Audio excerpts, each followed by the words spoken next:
close these two are felt to be strength-wise, and they come in at Bell Vernon at 6-1, 6-1 overall, 6-1 in conference play. West Mifflin 7-1. They are 5-1 in conference action. Both teams were undefeated until last week, when both fell in very different but very heartbreaking ways. Bell Vernon crushed by Thomas Jefferson 55-0. West Mifflin a heartbreaker, 2 touchdowns in the final 8 seconds of the game as Ringgold came back to beat them with no time left on the clock, 29-26. Along with Kevin Zielmanski, I'm Josh Rowntree here from James Weir, and tonight, first of all, we have a couple things to talk about as far as keys to this game. I'm not sure which one's more pressing. The fact that both of these teams are coming off of different kinds of losses, or the fact that they're going to be playing in a downpour pretty much the entire night. We checked out the radar a little bit ago.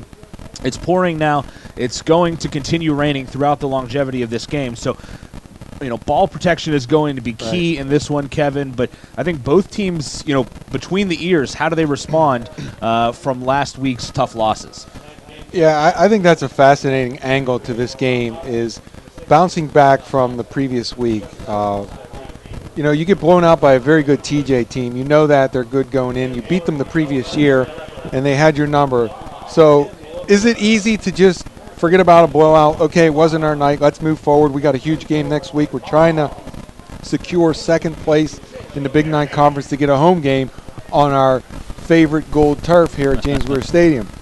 West Mifflin, on the other hand, seemed to have the game pretty much in hand as the clock was winding down, and it didn't go their way in the last 10 seconds or so of the game. So that's a heartbreaking loss. So how mentally do they bounce back from that? It seems, okay, you're in the game, it's close, but you give it away at the end. That's not easy to rebound from that. So that fascinates me tonight. And then also you add in the intrigue of a steady, not a hard rain, but a very, very steady rain, where you're going to have good ball security. Probably won't see a lot in the aerial game, not a lot of passing tonight. So I'm not sure we were going to see that anyways. Right, that's true. True. Yeah, these teams are primarily ground-heavy teams, but that element even more difficult now because of this rain that we're going to see throughout the course of the game tonight. You look at Bell Vernon, they started the season so strong, 6-0. They got off to a great start this year. They had a big 21-point win at Ringgold, a 6-point win, over Trinity before last week's slip-up.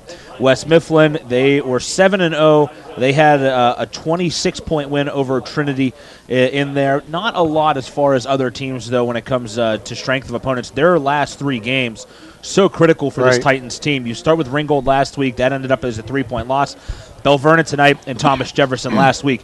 Big test for them here these final 3 weeks for Ray Brazo, now in the 7th year of his second stint here at West Mifflin. Matt Humbert across the field in his 3rd year since coming over from Ringgold to Bell Vernon. It's going to be Bell Vernon to kick this ball off, as West Mifflin will start with control. Captains for Bell Vernon: Tim Labuda, Mike Fine, Nick Hall, Ben Cole, and Jake Herron. For West Mifflin: Dorian Johnson, Maurice Johnson, Russell Tyree, and Dylan Boydos.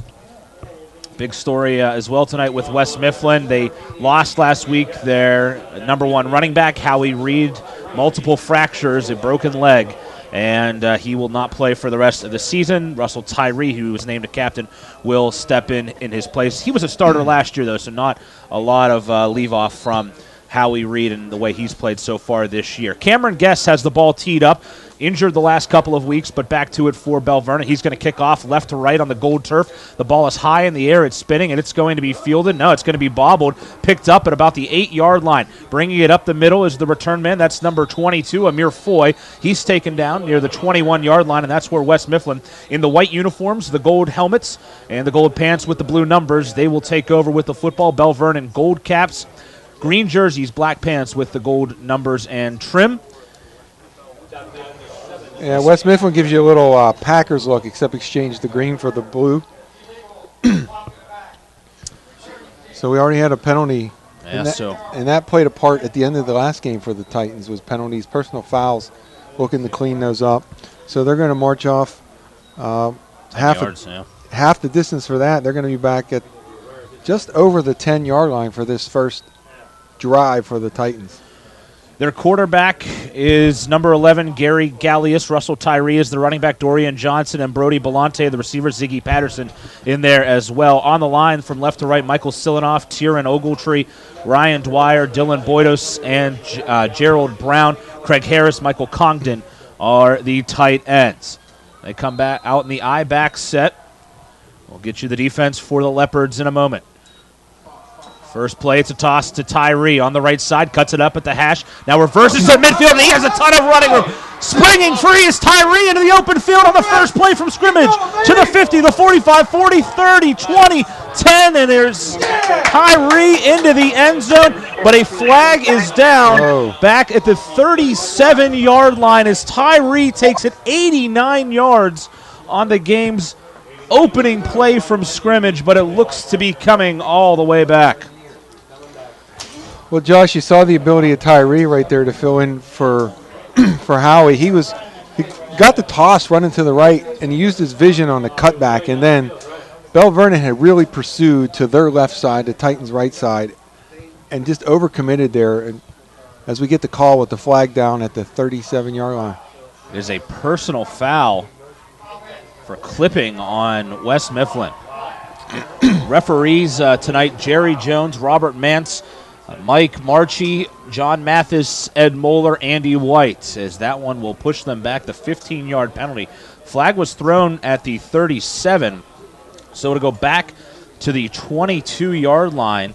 So for Tyree, it is still a gain of 11 yards on the positive pickup. The good and the bad right there, Josh. That's a tough penalty. I mean, a great play, and then they got to bring it back because of a foul that, honestly, I didn't see. I don't know if you caught it there, but they threw it right around the 37. There was really no one around him as he was running down the numbers. So here's Gallius in the I-back set. Again, they're going to give it to Tyree. Comes to the near side, and he trips up a bit, and he'll be taken down. In on the tackle, the outside linebacker, Derek Thomas. Blake Zubovic, Ian Pilata, Colin Pilata, Keyshawn Clark on the line for Bell Vernon. The linebackers, Derek Thomas, Mikey Fine, Ben Cole, Timmy Labuda. Corner, Sage Pasco, Dan Limpert, and the safety is Logan Frogner. It is a pickup of 2 yards for Tyree. Gallius under center, receiver split each way. Now a man goes in motion. That's Belante off the line to the right. Here's a pitch to Tyree. We're going to see a lot of him tonight. He gets to the corner, and then he's tripped up. Boy, good open field tackle on the far side. It was number 15. That is Mikey Fine, the inside linebacker that went to the far side hash and made a good tackle near the numbers. That's going to be a loss of 1. Yeah, we've seen 3 plays as 3 tosses. We've gone right, left, right there for Russell Tyree. And he was trying to turn the corner there, and it looked like to me that it was Frogner that got him around the ankles, and Fine was there to help. So pursuing the ball, getting numbers on defense to Tyree. I-back set, 5 hands in the ground defensively. Here's a pass. Gallius going to throw. He lobs one down the far sideline. Jump ball up in the air, and it is caught but out of bounds on the far boundary. Good job going up to get that ball by Darnell Carey, but came down out of bounds. It was a well-thrown ball by Gallius through this. He's thrown sort of into the wind in that direction. And that was a very tight spiral down the right sideline in front of the Bell Vernon bench. It was a good catch, just not able to put those feet inbound as he come down with that football. So it's going to be 4th down for the Titans on the first possession. It will be KJ Sampson, the punter. Standing deep is Logan Frogner. I believe it's Labuda on the far side. It is. They're split each way, just over the 50-yard line. Sampson gets a high snap, controls it, then the boot high in the air. Not a great punt, and it is going to bounce on West Mifflin's side of the field. So good starting field position here for the Bell Vernon Leopards. They will take over on West Mifflin's side near their 47-yard line. So the penalties early on a big factor.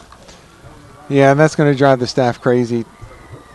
Just you really blocked the play well, and Tyree was able to hit the cutback with great vision, and then just a sort of a needless clip because it was away from the play. So punting into the wind, it sort of got knocked down there. Great field position for the Leopards, as it looks like they're going to spot it There's a penalty actually on Bell Vernon here on the return. That'll explain why he didn't put the ball down as he kept walking.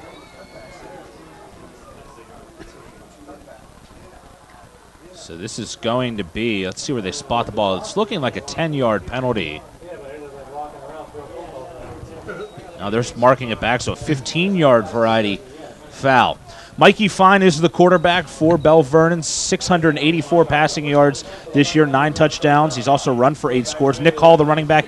Timmy Labuda, Logan Frogner are the receivers. Blake Zubovic, Cody Williams, Jake Aaron, Colin Pilata, Anthony Rebar. The line left to right, Keyshawn Clark is the tight end. Here is Fine in the shotgun. He's going to hand it off. Going on the left side is Hall, and he is going to meet some contact and then be decked. Boy, good tackle getting in there from the outside as Michael Congdon, the outside linebacker, laid a good shot into him. It's a gain of about 2 yards on first down as Hall on the carry. The defense for West Mifflin on the line, Dylan Boydos, Gerald Brown, Ryan Dwyer, Maurice Johnson. The linebackers, Warren Johnson, Marquise Martin, Brock Sherlock, and Michael Congdon. Corners, Parrish Parker, Dorian Johnson, and the safety is Brody Belante. And another penalty here. My goodness, this is the 4th penalty that we have seen already in this game. And West Mifflin going in the wrong direction. That is another, is that a 15-yarder? It is. That is most of the action that we've had. Yeah. It's all been, yardage has been moving the ball by penalties only. And it's not in a good direction, Josh. They're going backwards here. So 2nd and 23. The spread offense look for Fine, the St. Francis recruit. He fakes the handoff and is going to keep it. Bounces off a man. Then he's wrapped up. Getting in there is Gerald Brown, and Brown will hold on to Fine and sling him down for a loss of 1 on the play. Just good play there on the defensive line for the Titans, holding their ground. Fine. Try to keep that when he put it in the belly of the running back. He's coming towards the right side, just no room at all. So good position by the defensive line to hold their ground and tackle him for a yard loss. So 3rd and very long here. Ball on the 25. They got to go to the 49-yard line for a first down. 24 yards they need to pick up here on 3rd down as they are going in the wrong direction. 2 15-yard penalties. Receiver split each way, 2 protectors behind, and Fine's just going to run. He's going to get nowhere. Right up the middle. He's going to get about 2 yards, and that'll be it. Gerald Brown in there to bring him down, and a host of others, Dylan Boydos as well. So early on, Josh, it looks like the coaching staffs are going to manage risk with the weather the way it is, the stakes of the game. They're not going to be chucking it on 3rd and long. They're running the ball, possess it, and then play the field position game to capitalize on some mistakes. So they're going to punt now from around their 15-yard line with 2 receivers back there for the Titans. It looks like it's Dorian Johnson. Brody Belante back there as well. Timmy Labuda's the punter, and he gets away. A terrific punt. It's going to send Johnson back and take a terrific roll. This ball's still moving inside of the 10-yard line all the way down to the 6-yard line. Oh, my, what a punt by Labuda. Totally flipping field position. And that's what we were just talking about, playing the field position game. He caught that snap on the 14, so he walked into it, and they're downing it on the 5. So you're talking about 68 yards from scrimmage and add a couple for the snap. So it was just a tremendous bomb of a punt with the wind helping a little bit. I'm not sure what Dorian Johnson was doing there. He got to go over his head, and as it was kind of trickling, he kind of ran towards it. I don't think you want to be around it there as they're downing it, as it was slowly rolling to a stop. So 2nd possession for the Titans, deep in their own end. They started the first drive at their 11 because of a penalty. Now they're at their 5-yard line. And here's the handoff to Tyree. On the left side he goes. Now he cuts it back near the hash, and he'll lower the shoulder, cross the 10, and then get down to the 9-yard line. So a gain of 3 yards on first down. All of their plays so far, all 4 that they've run from scrimmage, have been Russell Tyree. The first one went 89 yards, but a personal foul negated the touchdown. Yeah, that looked like Nick Hall was in on that tackle there for the Leopards, as Tyree once again was able to plant his feet decently and try to cut back there against the grain and picked up a good amount there. So 2nd and 2. Rain still coming down here on this gold turf at James Weir Stadium. A quick hitter up the middle to the fullback, getting up over the 15 and down to about the 21-yard line, and a first down on the carry was Maurice Johnson with the run. Yeah, second and short, just right in the belly of the fullback there. Got plenty for the first down. So once again, keeping the ball on the ground. But good push by the offensive line to advance the ball. Spotted on 21, 1st and 10, 7:13 to go.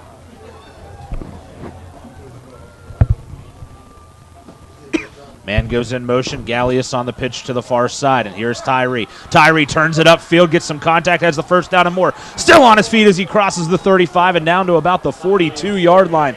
Nice looking run there by Tyree. 21 on the pickup. Just good, hard running by Tyree, running through the first contact.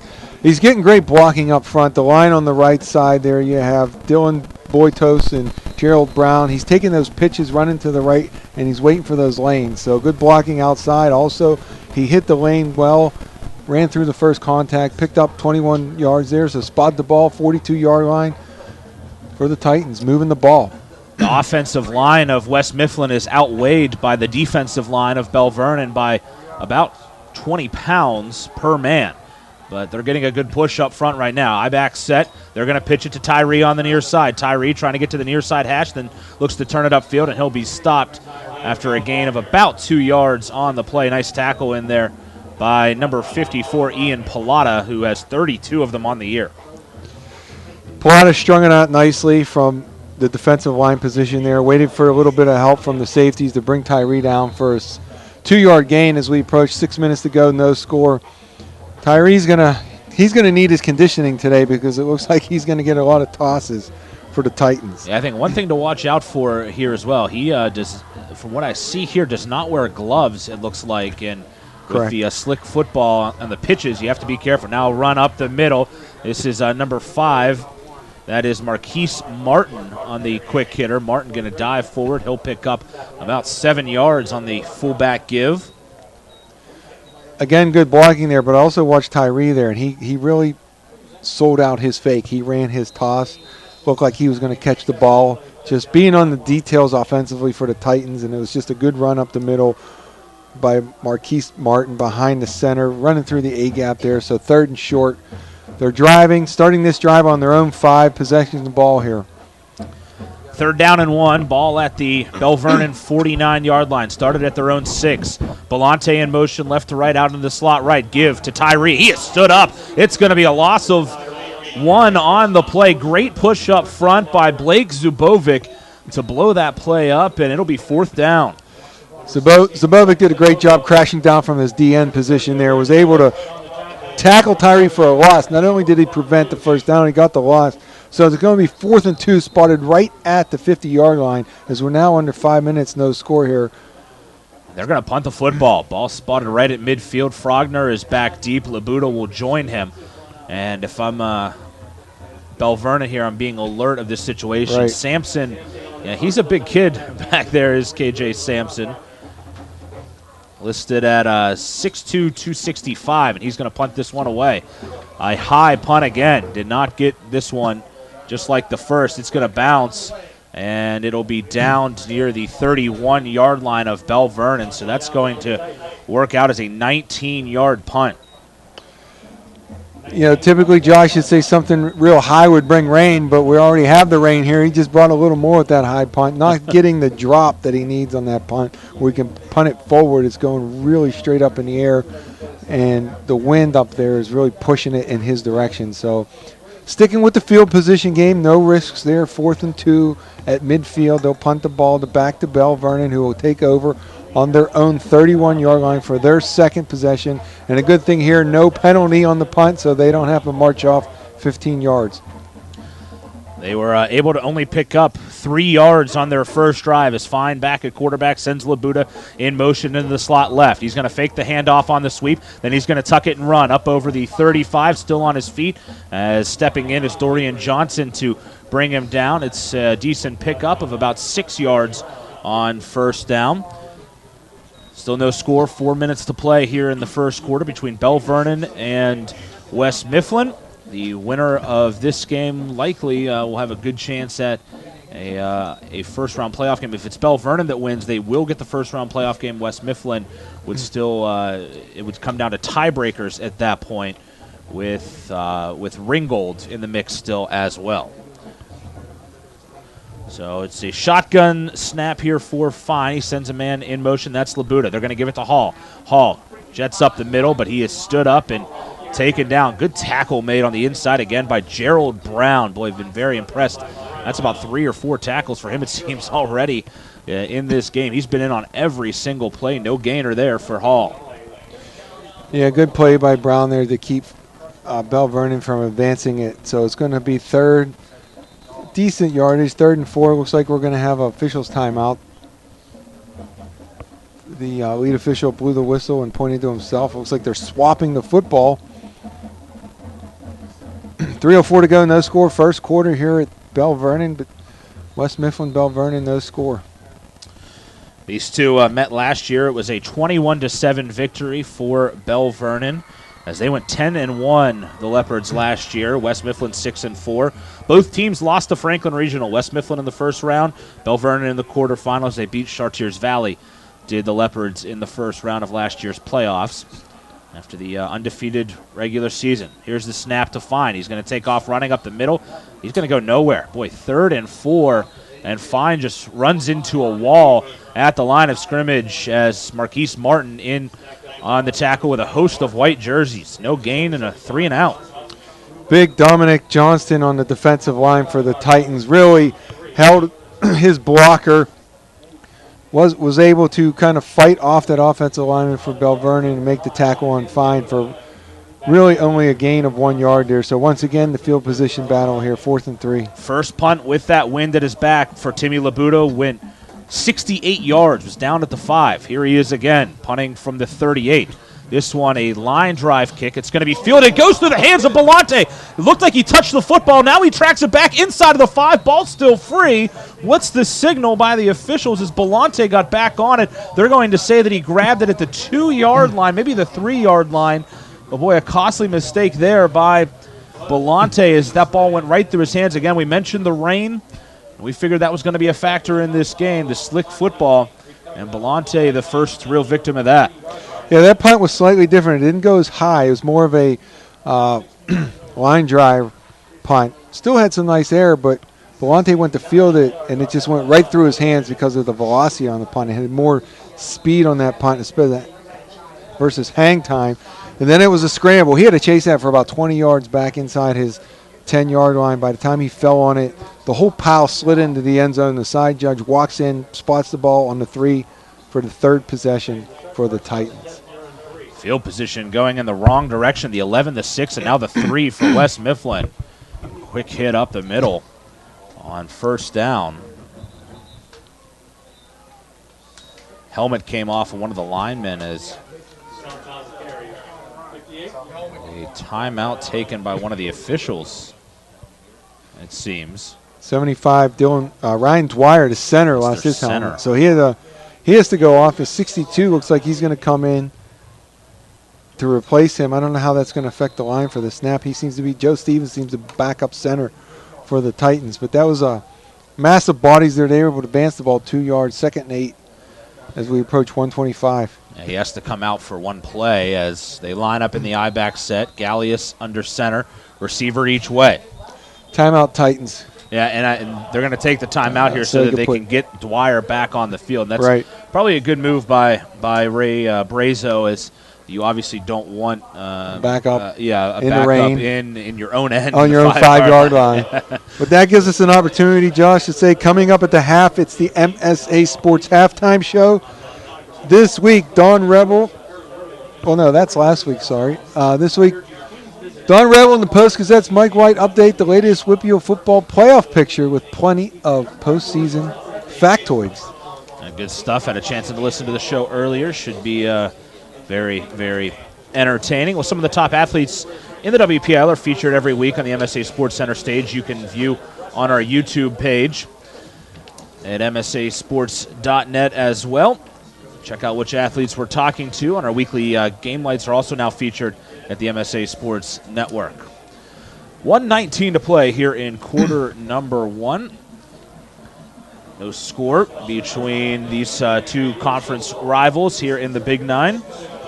And Josh, I think one of the reasons this game is very important for West Mifflin is you got the big Goliath in the conference in TJ, and Bell Vernon has already played them, and West Mifflin has them next week. So when you're trying to get that second spot, that head-to-head in this game is going to be big. Yeah, and unless they, if they don't win tonight, unless they pull an upset of pretty big proportions next week, you're talking 3 losses in a row heading into the playoffs.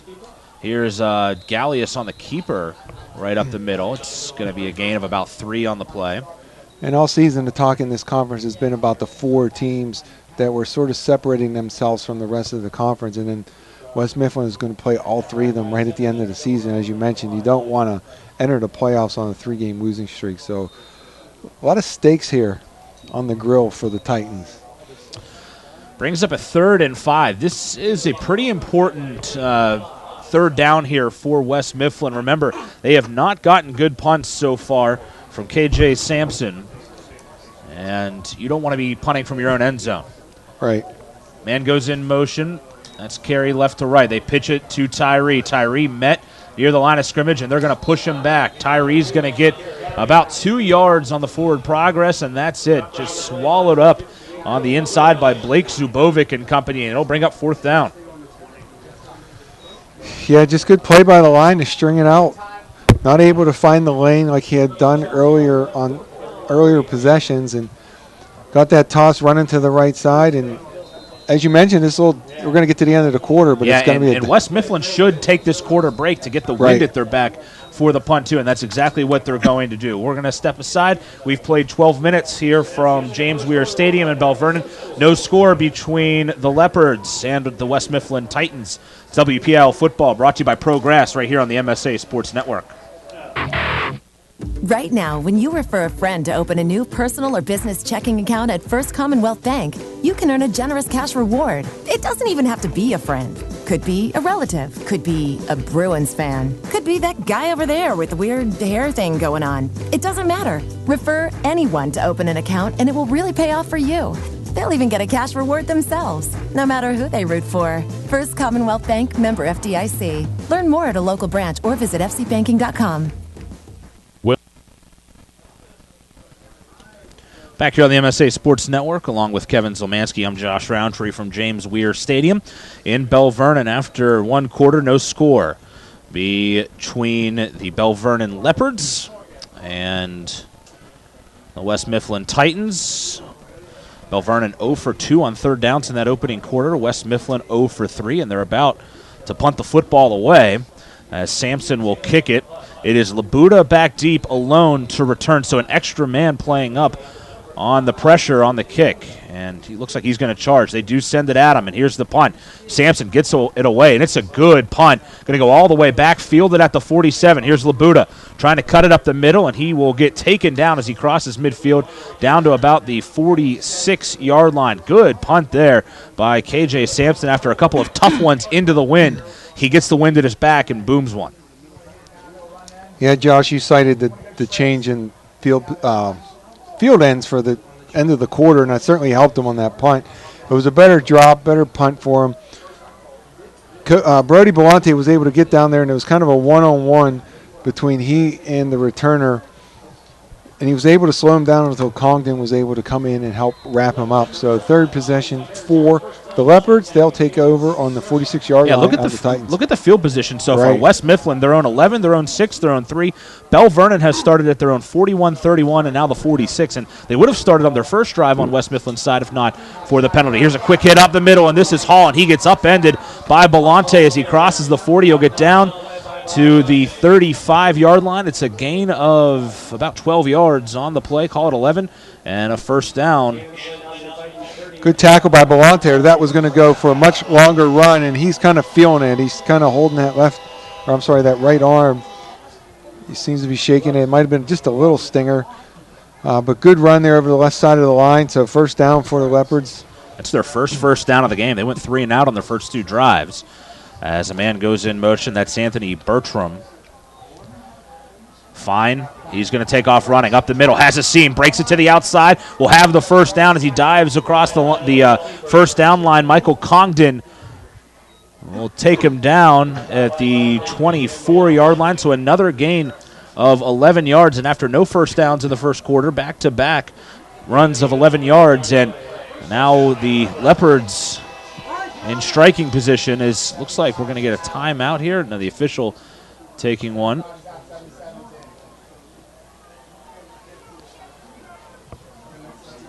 A little bit of confusion out there. We had a couple subs running in a little late, but fine.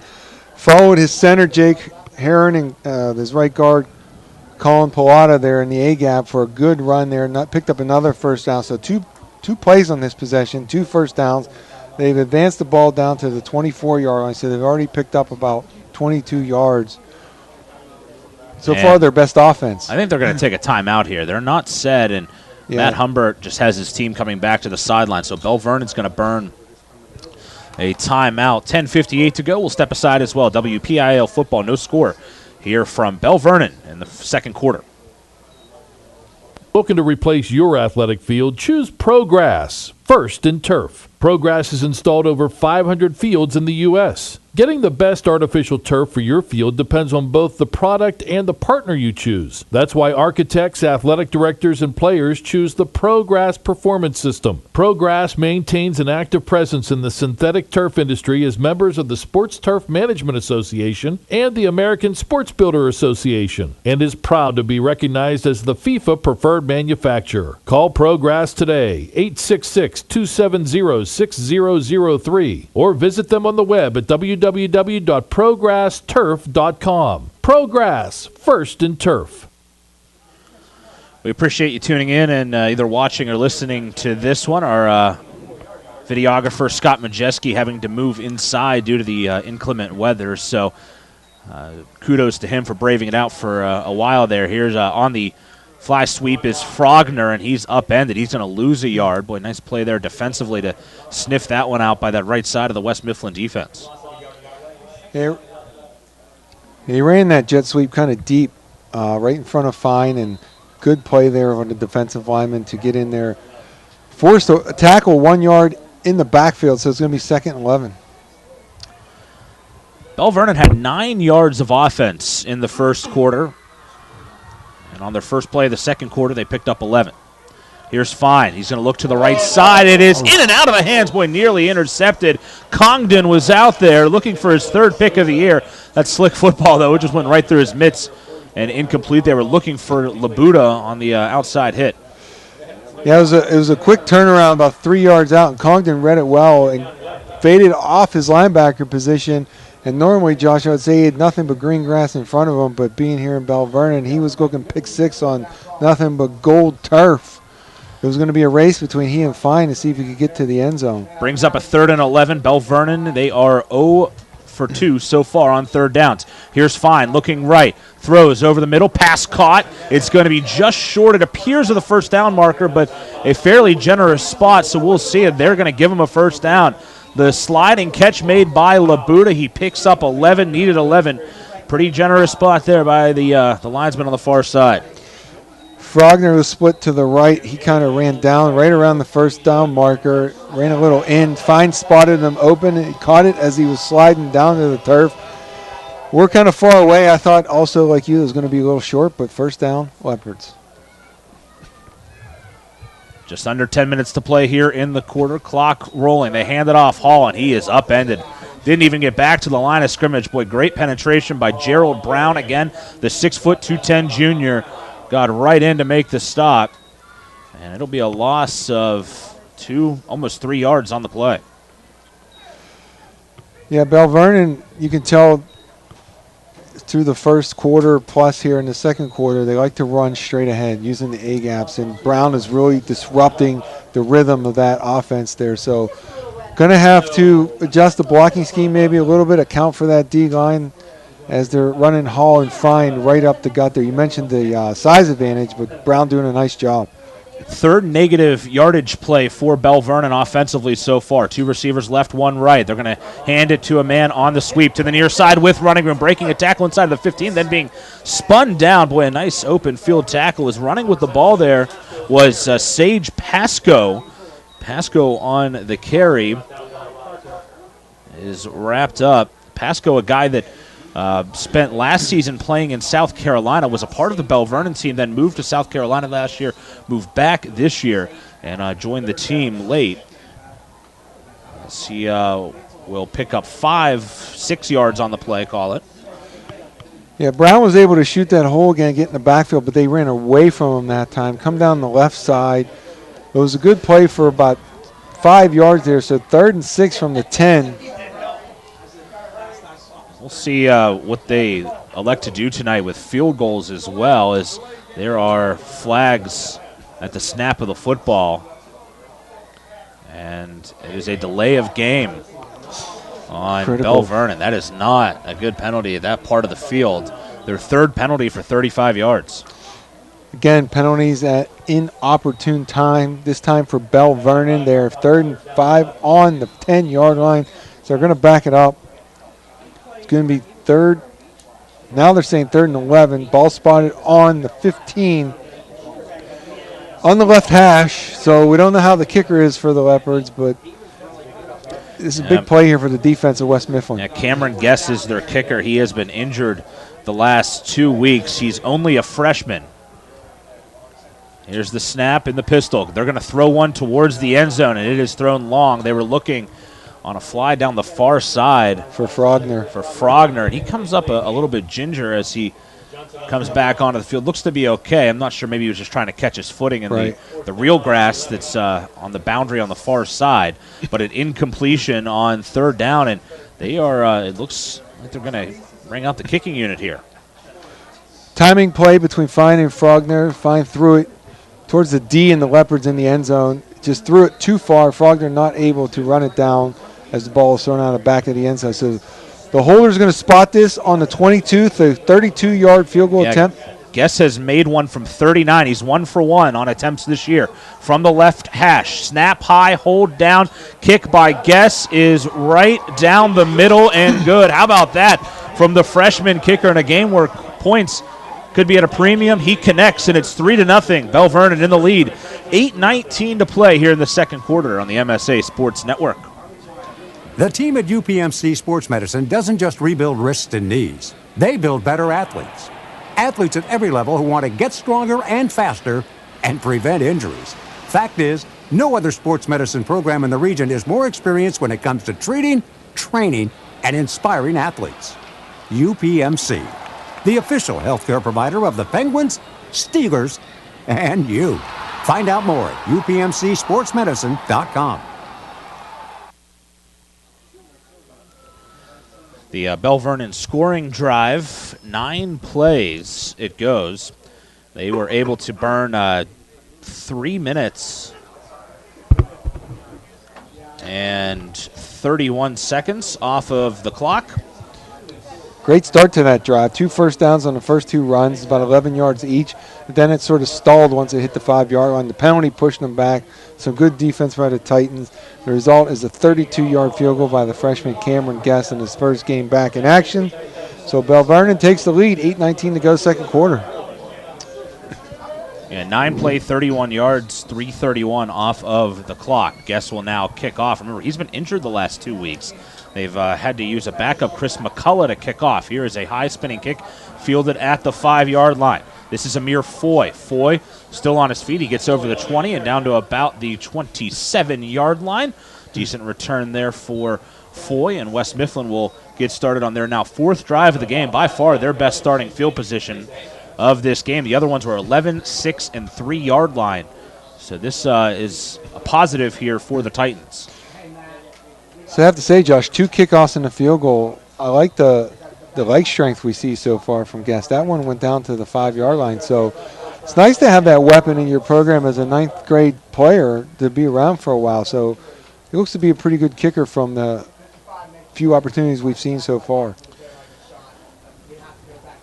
Tyree in the backfield last week when he came in for Howie Reed.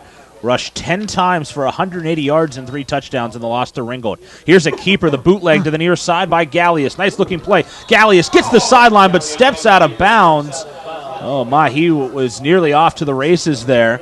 Goes from the 27 down to the 38. It's a pickup of 11 and a first down.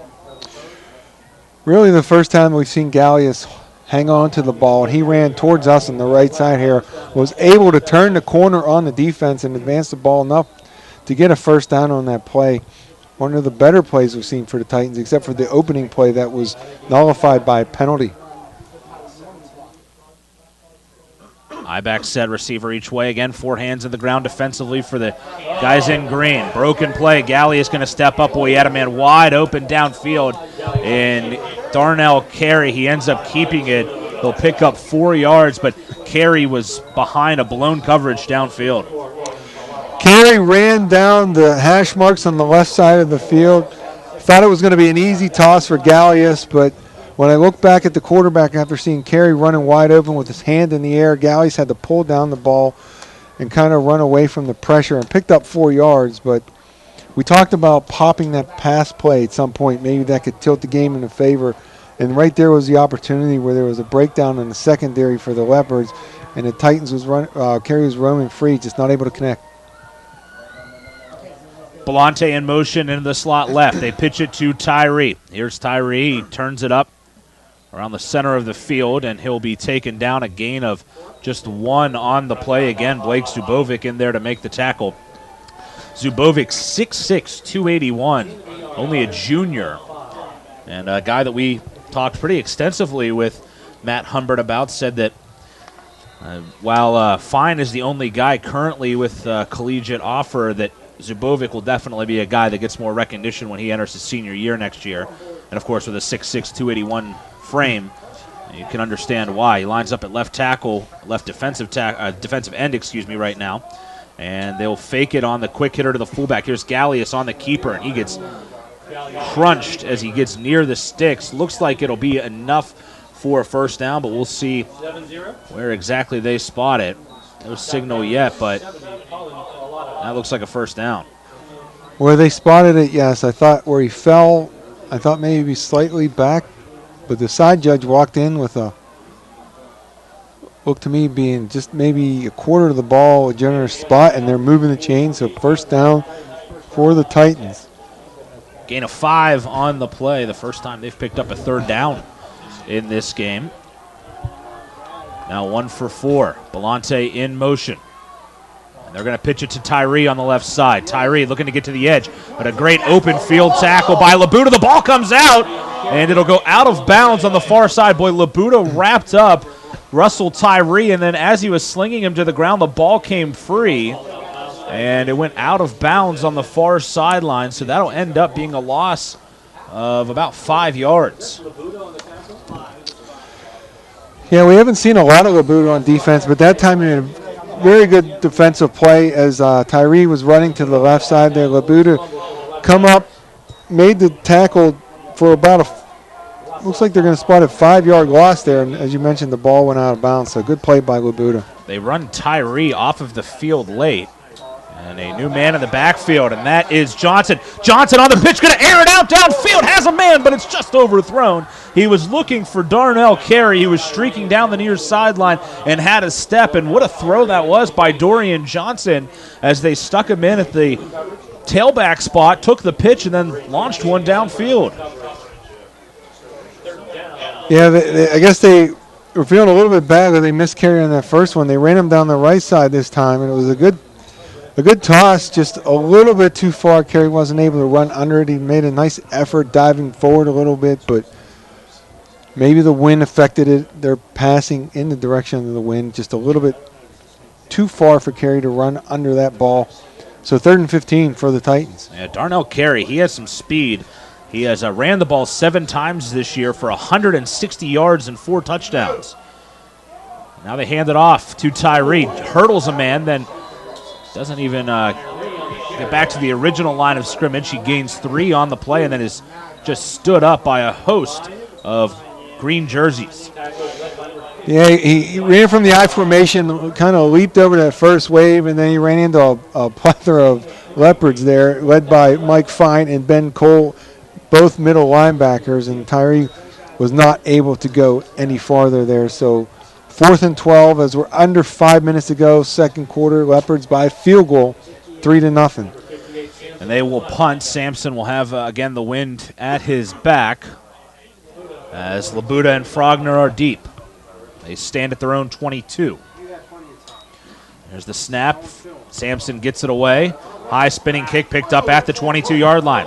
And here's Labuda. Labuda up the middle, breaks free of a tackle. Now tries to get to the near side of the field, up over the 50. Tries to cut it back, still on his feet, and finally dropped at West Mifflin's 46. As Labuda, a nice return there as he got into the open field. Just could not quite get to the edge, but again, great starting field position here for the Leopards. And that's been the story every time they've started their drives. It's always been in great field position for them. Belante was again down there first for the Titans, and he got up off the ground looking for a flag. There was no flag there. It's kind of hard to spot him on this turf. He's looking around to see if there was a flag. As Labuda was running, he started going towards the right, cut back to the left.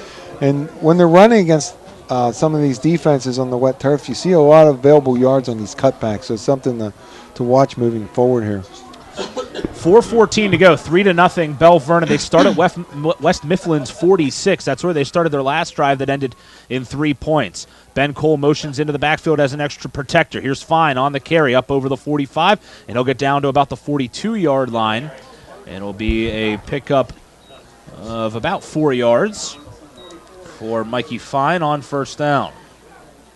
Slow developing play there for Fine as he gets up, hobbling slightly, reaching for that left ankle. So that could be a development to watch. But he was able to kind of slowly hop out, zigzag his way out for about a 4-yard gain before some of the linebackers and safeties for the Titans were able to wrap him up. 22 yards rushing so far for Fine. 11 yards passing, he's 1 for 3. He has nearly run for more yards than he has passed in his career at Bell Vernon. As he drops back, he looks to throw, has a man, and it's intercepted! Picked off the deflection, running free with the football to the near sideline is number 32, Brock Sherlock. And Sherlock forces the turnover. And West Mifflin back in business. Off the tip, Sherlock, finders, keepers, losers, weepers, he takes it away. There's a lot of ways you could go with that last name there, Josh, but the difficulty in the passing game, it wasn't a poor throw. It was delivered in an area, but it's the wet ball and the velocity of the ball popped up in the air, and it landed right in the arms of Sherlock as he was running to help with the tackle. So he actually caught it facing his own end zone, was able to spin around, advance the ball to the 35-yard line, 3:20 to go, second quarter. Titans take over. So the inside linebacker, Brock Sherlock, forces the turnover. Here's Gallius on first down, eludes a man in the backfield, then steps up. He gets popped as he hits the 40-yard line down to about the 41, a pickup of 6 for Gallius, who has really come on nicely here running the football. That's his 5th carry so far.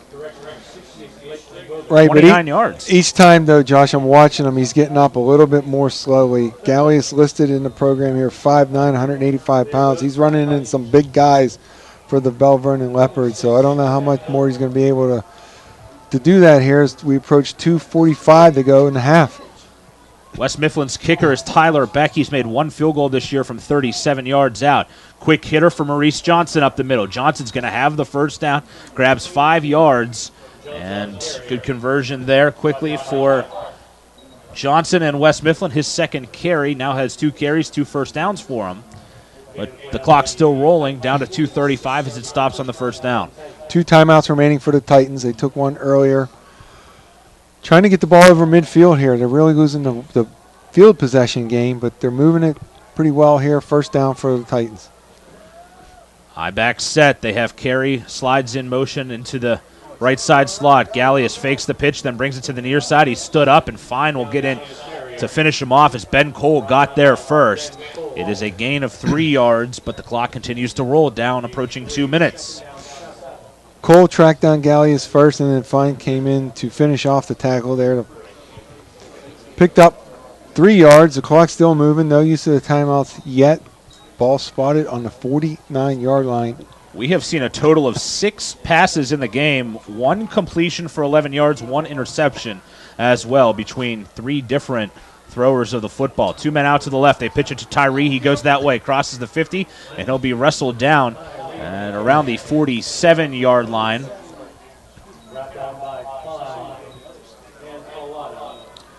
Third and short here, 3rd and 3 as we creep up on 1:25 to go. So we'll just remind you that coming up at the half, it's the MSA Sports Halftime Show this week. Dawn Rebel and the Post-Gazette's Mike White update the latest WPIAL football playoff picture with plenty of postseason factoids.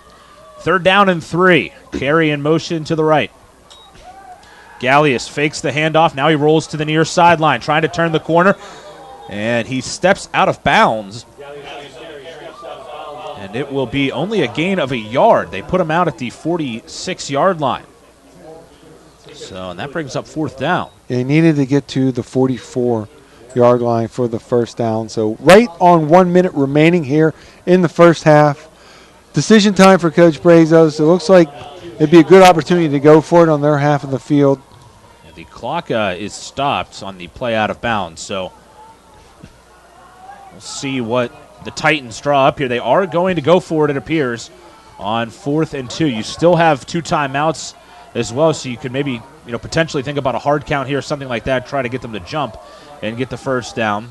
But they are going to run to the play. Gallius fakes the handoff, and now he brings it over the right side, has the first down and more, up over the 40, inside the 35, down to the 33-yard line. Gain of 13 and a first down on 4th down. Good run by Gallius. He faked up the middle handoff and rolled to his right. He had a lot of yardage around the end there. Put a nice move on Zabovic, and now first down. 8 carries for Gallius, and now he's going to air one out. Looking for Carey down the near side. It is broken up. Good coverage by Dan Limpert downfield. Nearly had a pick out of it as they looked for the jump ball to Carey. Just couldn't quite hit. Limpert stride for stride with Carey running down the right sideline. I think Carey had to turn into a defensive player there right at the end, as Limpert looked like he was going to have a great chance to intercept that pass. Carey sort of helped knock it down to the ground out of Limpert's hands. So 2nd and 10, 42 seconds remaining, ball on the 33-yard line. Gallius last week, 2 of 10 for 75 yards, a touchdown and a pick. He ran 7 times for 32 yards. 10 passes was the most he's had in a game so far. They're going to throw to the far side. Has a man open. It's Belante. Belante inside of the 20 down to about the 14-yard line. A hookup of 19 yards on the play as Gallius' first completion of the game. Good time for it, too, there, Josh. He threw that. The ball snapped on the right side. They kind of ran him across. Far throw from one hash to the left side of the field. Completed right on the numbers of Belante. So able to get the ball down to, looks like they're spotting it on the 14-yard line of Bell Vernon. We have 35 seconds to go in the half. And again, Tyler Beck is their kicker should they not score. This year, 1 for 1 on field goals for 37 yards was his lone make. He has missed 6 extra points of the 47 he's attempted. They fake the handoff. Gallius going to keep it. He's going to turn it up, and he'll be tackled again. It's Zubovic in on the stop, and West Mifflin's going to have to burn a timeout here after the 2 or 3 yard pickup on first down by Gary Gallius. Carrier split right. They brought him in motion towards the line there as an additional blocker. They had some success sprinting out Gallius to the right side with Tyree as the option pitch man. And that time they did it again. Carey came in for the blocker, the extra blocker on the right side of the line with the ball spotted on the left side. But Bell Vernon was able to collapse that run, and not much there for Gallius as he picked up 2. Ball in the middle of the field on the run, and time ticking away. They had to utilize that second timeout in the first half there. So 2nd and 8, ball in the 12, 28 seconds remaining. They might be able to run it once more. Run it, if they don't get it, run it down and kick the field goal if they just want to go for the tie going into the half. They did receive the opening kickoff, so they're going to have to punt to start the second half. So they're going to kick it off to start the second half. Yeah, I think one thing here as well you have to keep in mind, you don't want to turn the football over. At the very least, you should be coming away with 3 points, or at least an attempt at 3 points. They will have the wind at their back on the field goal. Here's Gallius. Again, fakes the handoff to the left and rolls right. Going to throw one towards the end zone. It is tipped up in the air and will fall down out of bounds, incomplete. He was looking for the tight end, Craig Harris, who has not caught a pass this year. Belante's slow to get up near the near side pylon, but an incompletion. And I believe there's a flag down, a personal foul on Bell Vernon. Oh, my. That was an interesting call as they had 2 guys on that side of the field, Harris and another receiver. That's going to be an automatic first down here half the distance to the goal. It'll take it to the 6-yard line. Big penalty. Did not see it. Speculate maybe a face mask, something like that. I think it might have been a late hit on Gallius as he threw the football. That makes a lot of sense. Anyway, Harris did a nice job getting his hand on it, or we were going to have an interception. No, it's Gallius just went down. He just was standing there, and then all of a sudden, he just laid down on his back. Looked like he was maybe grabbing his left arm as he went down.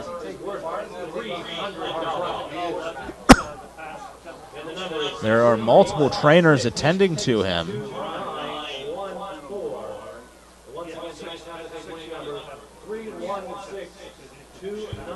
And that was odd because he threw the ball downfield, he got hit, and then came back towards the huddle, and then all of a sudden sort of collapsed down to the turf.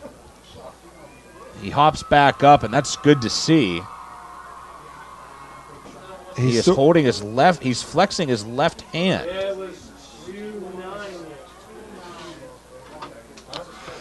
So let's think it through. He throws the ball. Maybe they get the late hit foul. He lands awkwardly on the hand, steps up. The adrenaline's going. He doesn't feel it right away, and then all of a sudden he feels it and sort of collapses there. So they're going to have to go to – let's get out the rosters here for the backup. Who's going to take the snap? They might just direct snap this here. Or no, it's going to be number 14. This is Matt Schuster. Schuster, 5 of 17 through the air this year, 63 yards, a touchdown, and a pick. So he has seen some time. He hands off on the delayed draw. Tyree right up the middle. Touchdown, Wes Mifflin from 6 yards out. Give Russell Tyree 6. And the Titans take the lead with 19 seconds to go. Their backup quarterback running the delayed draw to perfection. And the Titans go up 3. So they bring in Schuster to back up. Big play there. One play, one touchdown for the Titans for Schuster under center. Just turn around and hand it to your workhorse running back. Tyree on the right side there scampers in from 6 yards out for the touchdown run. And don't forget the personal foul on that play as well to put them in an automatic first down at half the distance to the goal. Here is Beck for the extra point, and it's blocked. Tyler Beck gets the point after blocked. It looked like it was Ben Cole that got in there to get a piece of it. So 6-3 will be the score. 19 seconds to play here in the first half on the MSA Sports Network. People ask what drives me. It's the respect I have for my opponents, the trust I have in my teammates, a coach who treats me with dignity, and a university that has faith in me on and off the field. That's what keeps me focused, why I practice harder. Play my heart out. I play to win. I play for Carlo. Tell us your story using #WhatDriveYou. Carlo University, a proud sponsor of the MSA Sports Network. Basketball season starting pretty soon, men's and women's, for our friends at Carlo. Good to hear them back on board as sponsors here for the 2016-2017 season, as it is an 11-play drive that goes 65 yards. 3 minutes and 1 second off the clock. The point after, though, blocked. And it's now 6-3 West Mifflin. You know, Josh, that block could be key because you're within a field goal. I mean, obviously we've seen close to 2 quarters here, not a lot of offense, not a lot of points. You know, you get down, you be able to tie it instead of being down by 1 with another field goal. Here's a squib kick. It's going to be hopping around on a bounce. Labuda picks it up, and he will slip, loses his foot. His left foot just went out from underneath him. He gets down to about the 37-yard line with 16 seconds to go. Have to think Bell Vernon probably will just play for the half here, down by 3. But we'll see. Yeah, we'll see if Coach Humpert is feeling a little bit like a gambler tonight with the rain and everything. As we mentioned, Bell Vernon kicked off to start the game, so they'll receive to start the second half. So see how he elects to play this last 16 seconds. Whether it doesn't look like they're in a victory formation, so Fine is going to take a snap here. Tell you what, the rain has really picked up here. We noticed that it was going to get stronger around or after halftime. And flags fly. They were out there to run a play. But that might change now as the flag will take them back, and potentially the element of surprise has been taken away as well. Right. Looked like Fine was maybe going to roll to his right and throw downfield, but it's a penalty on West Mifflin, actually. That'll be a 5-yard mark off on the offsides. So we have this chance, Josh, with the rain. So credit all of the parents and students that have made this game tonight, and they're braving the elements out in the rain, and we're here in our cozy press box calling this game. So good for them, seeing them with their umbrellas and their rain gear sitting in the stands. I don't even know a night like this with it blowing sideways how much the umbrellas can really do for you, but there's a lot of folks that are sort of hunkered down for the duration here with their umbrellas.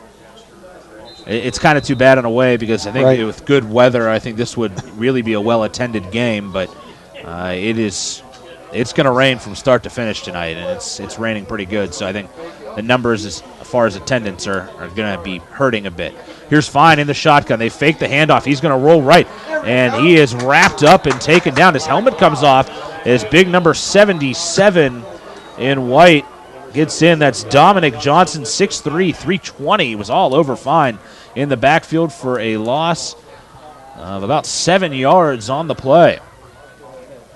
That's the second big tackle for loss that I've seen Johnson make in this first half. So Matt Humbert took a timeout, I believe.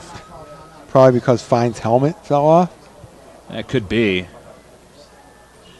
Or maybe he didn't take a timeout. They're just going to bring a backup they had quarterback in. I think the official was notifying Humbert that Fine had to leave the playing field for one play due to the helmet falling off, and I think at this point it's over. Yeah, they're just going to take it to the half. Well, a very defensive first half, maybe to be expected in the pouring down rain, as these two teams, one with a field goal for Bell Vernon and then a touchdown but blocked extra point for West Mifflin. It is now 6-3 at halftime here from James Weir Stadium. We'll take a break. When we come back, we'll get you the scoring summary, and then we'll get you out to the halftime show. That's here on the MSA Sports Network. Halftime score, West Mifflin 6, Bell Vernon 3.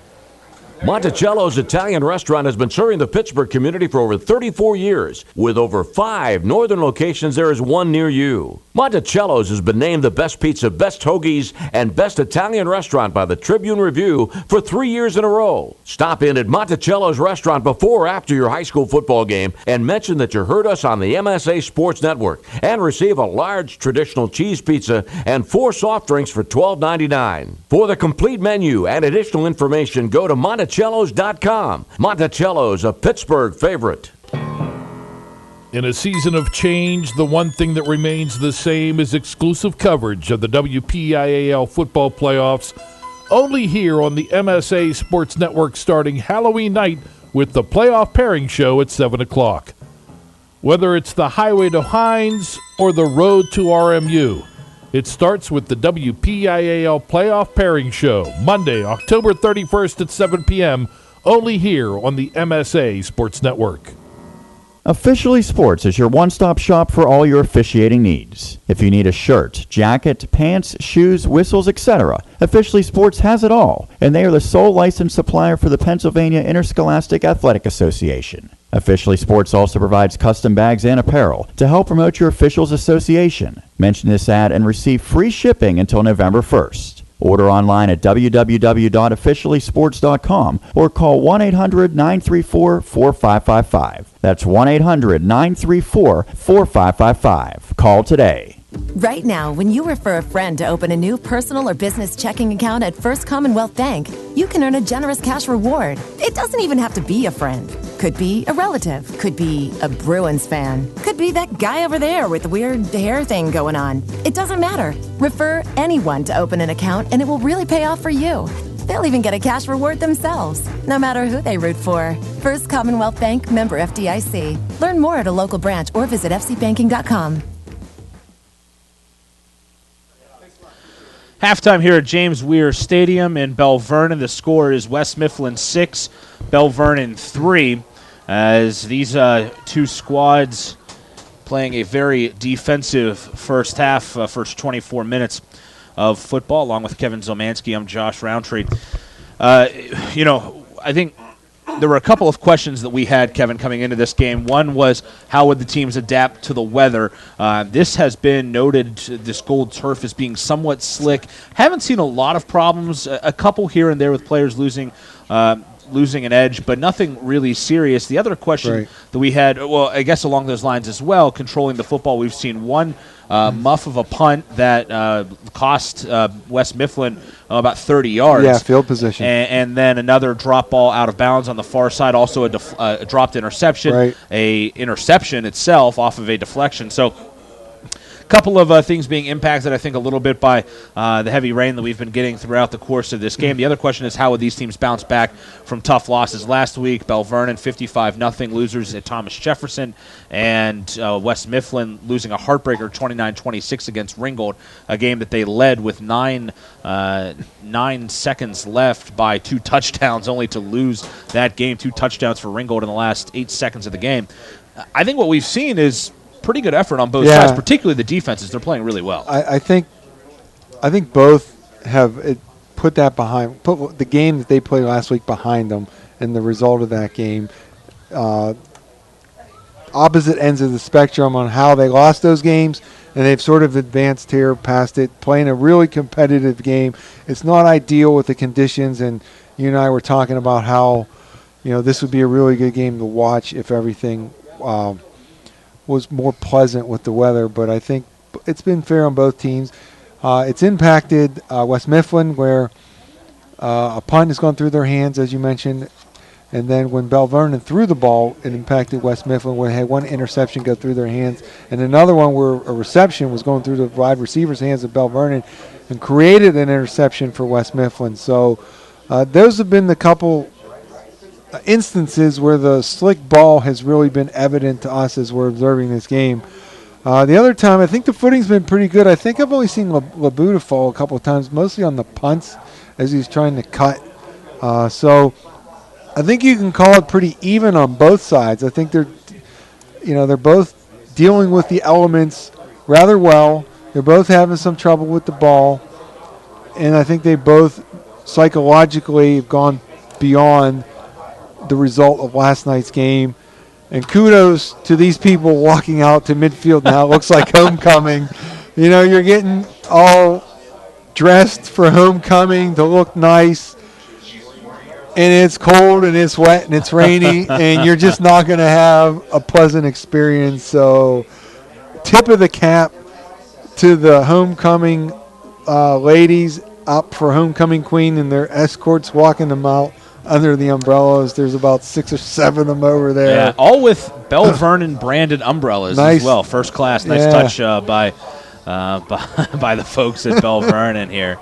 Very well done. And we'll get you the homecoming queen announcement when we get back from the halftime show. One stat I did want to look at here. Total yardage, 139 for West Mifflin. 42 yards for Bell Vernon. 3-1 in that first half. They have 31 rushing yards, 11 passing yards. Bell Vernon, really, with the exception of the one drive that they have not moved the football whatsoever. A 3-and-out, then the field goal drive, then the interception after 2 plays, and then the halftime, the one play before half there. That is what they have done. So 42 yards, 31 of them coming on just one drive. It has been tough sledding out there for them. That West Mifflin front has played really, really well against Mike Fine and Nick Hall and everybody from Bell Vernon. And I think the big key here is, can Bell Vernon maybe try to add a passing game? Because it seems like West Mifflin, they're just crowding the box, teeing off on the run, and they are going to force Bell Vernon to throw the football here in this second half. Can Mike Fine hit on a couple of big passes here? I think that's always the question when you're talking about predominantly running teams. Take out a few like South Fayette or something that really are able to distribute the ball in the passing game. You got a lot of teams in this area because of this time of the year when you see the weather turn like this, they're going to run the ball. So if they're able to find a play that works and hit a big gain in the passing game, a big gainer in the passing game, like that one where Carey ran free and Gallius wasn't able to see him open and connect with it. That would have really flipped. If he didn't score, at least flip field position. I feel confident he would have strolled into the end zone for that one and really put West Mifflin in front. So while we mentioned that, going to be key to see how Gallius comes out of the locker room, because we saw him escorted off the field holding his left arm a little bit elevated. So I don't know if that was wrist or shoulder related. So that's going to be interesting to see if Schuster's going to continue to take the snaps for the Titans in the second half. All right, we're going to send you out to the halftime show. When we come back, we will get you individual stats from this first half. We'll also update you on some big scores from throughout a rainy Week 8 of the WPIAL. But first, you want to do the scoring summary now? Yeah, it'll be very short, but we'll do the scoring summary before we head to the halftime show. As Kevin will bring it to you. I can knock this off very quickly. No score in the first quarter. Into the second quarter, Bell Vernon advanced the ball going right to left until freshman Cameron Guest connected on a 32-yard field goal. At the 3:41 mark, Bell Vernon led 3-0. It stayed that way until very late in the second quarter, right before half. At the 11:41 mark, we mentioned Gallius went out. Schuster came in, handed the ball off to Russell Tyree. He ran at 6 yards over the right side for the touchdown. The extra point was blocked by the defensive line of the Leopards, so that could be key. So it's a 3-point lead instead of a 4-point lead, keeps it within the field goal. And at the half, West Mifflin leads Bell Vernon 6-3. All right, now we will send it out to the halftime show. We have homecoming ceremonies to watch here, so we're going to send it to Don Rebel and Mike White. They're going to get you all of the playoff factoids. You're going to want to hear this one coming up in just a moment here at the MSA Sports Network, as Don and Mike will take you through the halftime show. When we come back, we'll get you scores, we'll get you stats from this one, as we are through 24 minutes here at James Weir Stadium in Bell Vernon. The halftime score, West Mifflin 6, Bell Vernon 3. We'll send it to the halftime show. Don Rebel and Mike White up next here on the MSA Sports Network.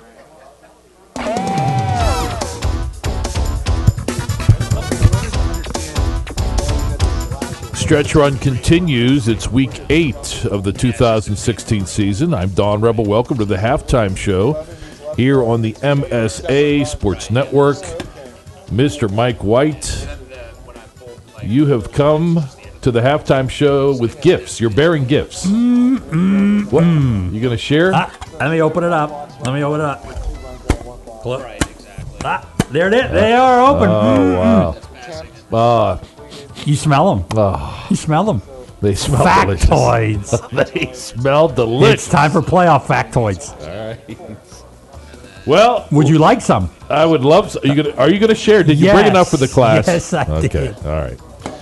I gave the professor a few also. Oh, boy. Here we go. Here we go. We'll start in Class 6A, the playoff picture, Southeastern Conference.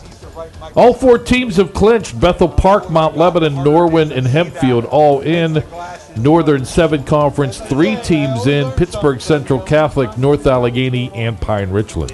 Well, Don, you look at this 6A, some teams that aren't in. Butler, one of the largest schools in WPIAL, have made the playoffs only once since 2000. Penn Hills is Camp Tarrant. These are notes of a lot of things. He likely will be the leading passer in the WPIAL, but he likely won't make the playoffs. Mount Lebanon is in. 36th time they've qualified. That's the 3rd most in WPIAL history. Penn Hills has been in 34 times, but they likely won't make it, right, Mr. Rebel? That is correct. And Norwin in, 12th time in school history, 3rd consecutive year. 2013, they were 2-7.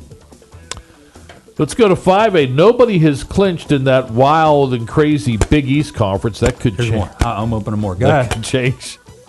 That could change tonight. The Allegheny 9 Conference, though, all 4 teams have clinched. West Allegheny, Woodland Hills, Upper St. Clair, and North Hills. Well, Woodland Hills is in for the 21st consecutive year, Don. It's the 3rd longest streak currently. They made it 28 of 30 years. Upper St. Clair's in for the 35th time. That's the 4th most in WPL history. What else do I got here? What else? 5A, McKeesport makes it. That'll be the 18th consecutive year. And Zane Dudek, how about him? Has a chance to get to 3,000 yards in the regular season. And Don, he's ahead of the state record holders who have 4,000 yards in one season. Now, they made it to the state playoffs.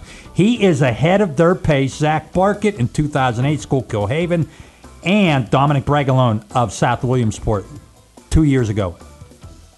For a Big 9 Conference, Thomas Jefferson, Bell Vernon, West Mifflin, all in. Probably, we'll come down to Trinity or Ringgold for the final playoff spot. Northwest 9, South Fayette, Mars in, Newcastle likely in, Blackhawk and Montour's still alive. If South Fayette finishes undefeated, it would be their 5th consecutive year, the perfect regular season record. That would be 3rd all-time behind Braddock with 6, and Aliquippa also with 6. Blackhawk, what a turnaround with them. Don won 1 game last year. Thomas Jefferson could finish a regular season undefeated. That would be for the 11th time in school history. Bill Cherpak has 9 of those undefeated regular season. And Al Gallatin has lost 31 in a row. Won't make it. A loss will tie them for the 6th longest losing streak in WPIAL history. Those aren't playoff factoids, or that isn't a playoff factoid. We want It's more. not a playoff. We want more. Close it up. Keep it fresh. We want more. We want more playoff factoids when the halftime show continues on the MSA Sports Network.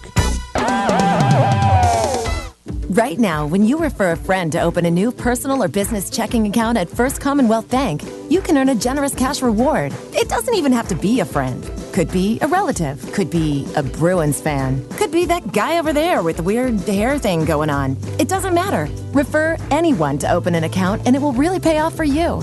They'll even get a cash reward themselves, no matter who they root for. First Commonwealth Bank, member FDIC. Learn more at a local branch or visit fcbanking.com.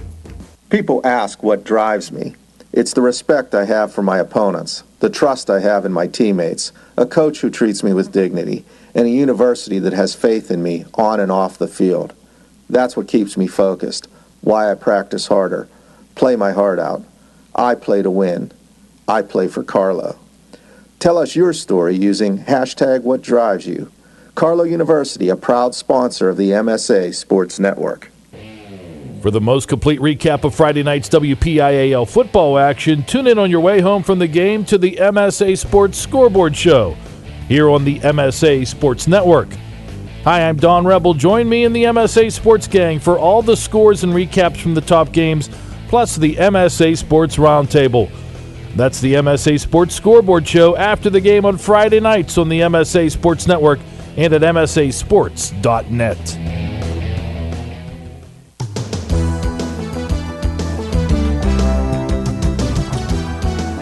Week 8 edition of the halftime show continues. Mike White has been so kind to share.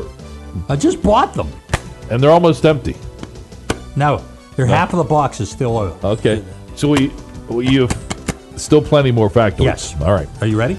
3A. Well, Class 3A in general, only one team is clinched. The Beaver Valley Conference. Central Valley, Aliquippa tonight, Beaver Falls next week will help decide the 2 playoff teams and possibly a wild card. Allegheny Conference, Keystone Oaks on the verge of clinching. Valley still alive. Seton LaSalle still alive. Apollo Ridge, Freeport also alive. Interstate Conference, Derry the only team that is clinched. Mount Pleasant, Elizabeth Forward, South Park, McGuffey, Yawk all alive. Well, Don, everybody talks about that Beaver Valley Conference, and there's so much interest. What if Aliquippa didn't make it?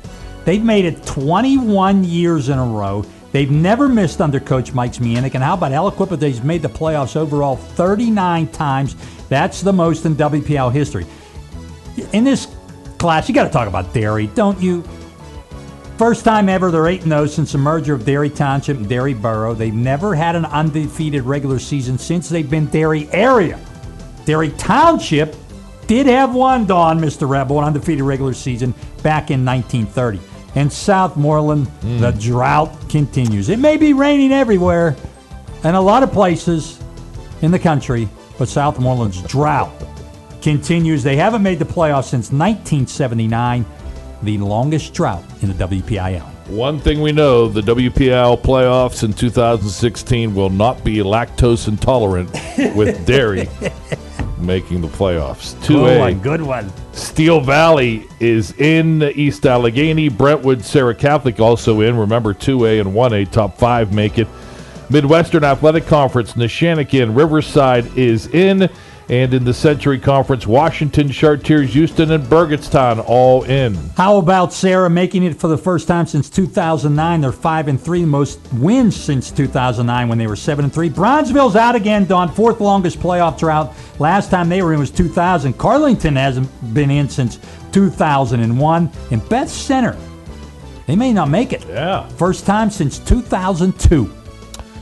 1A Big 7 Conference, Rochester, Northgate, Stowe Rocks all in. Our Lady of the Sacred Heart on the verge. Eastern Conference, Clareton, Jeanette, Bishop Canavan have all clinched heading into Week 8 in Tri-County South Conference. Carmichael's and Fort Cherry, they're playing tonight. Both have clinched. Clareton and Jeanette meeting that last week of the season. A matchup of undefeateds. Done. Aliquippa is the most undefeated and untied regular seasons with 17. Jeanette is next with 16. They're both undefeated going into this week. Clareton is next with 13. So that's two of the three most perfect teams in WPIAL history meeting. West Green, shot of getting in. Do they, Mr. Rebel? Right? Yep. Third longest current drought. Last time they made it was 1993 when who was the star running back? Rodney Piper. Rodney Wilson. And poor Leechburg, they're out. The second longest drought, they're out. Last time they made it in 1988 in Olsh. Rodney Piper. Could make it. First time since joining WPIAL. Rodney Piper was a wrestler. Sorry about that. That's it. Let me close the factoids. Hey, you're going to get a fresh batch for next week. All right. Thank you, Mike. Enjoy the second half of the game you are listening to in Week 8 on the MSA Sports Network.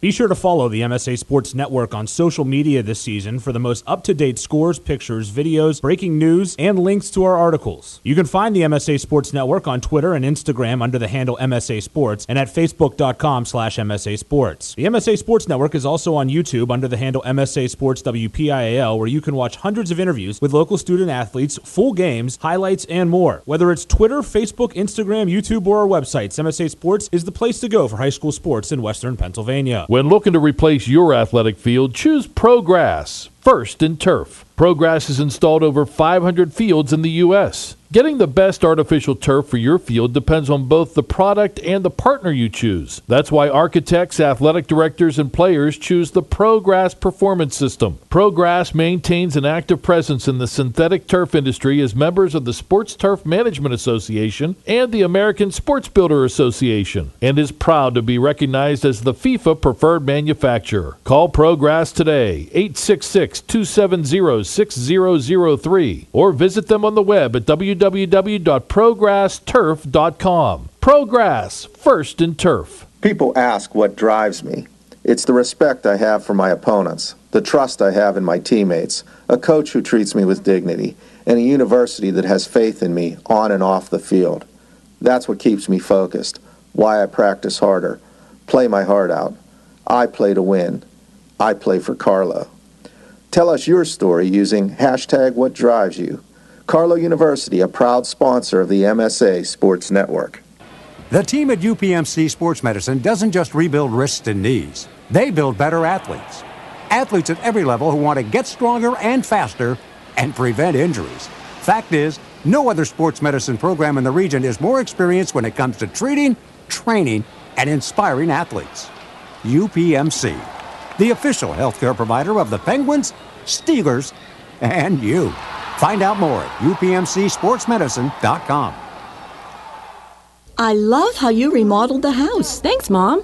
Stakes are done. How did you two afford all of this? We got a great home equity loan at Dollar Bank. That's right. They have a rate as low as 2.59% APR with only $25,000 borrowed, fixed for 7 years. All my idea. Your dad and I are looking to refinance, and that's one of the lowest rates yet. We really need to get our payments down. Give Dollar Bank a call. They'll help you save a lot of money. Just remember who gave you the idea.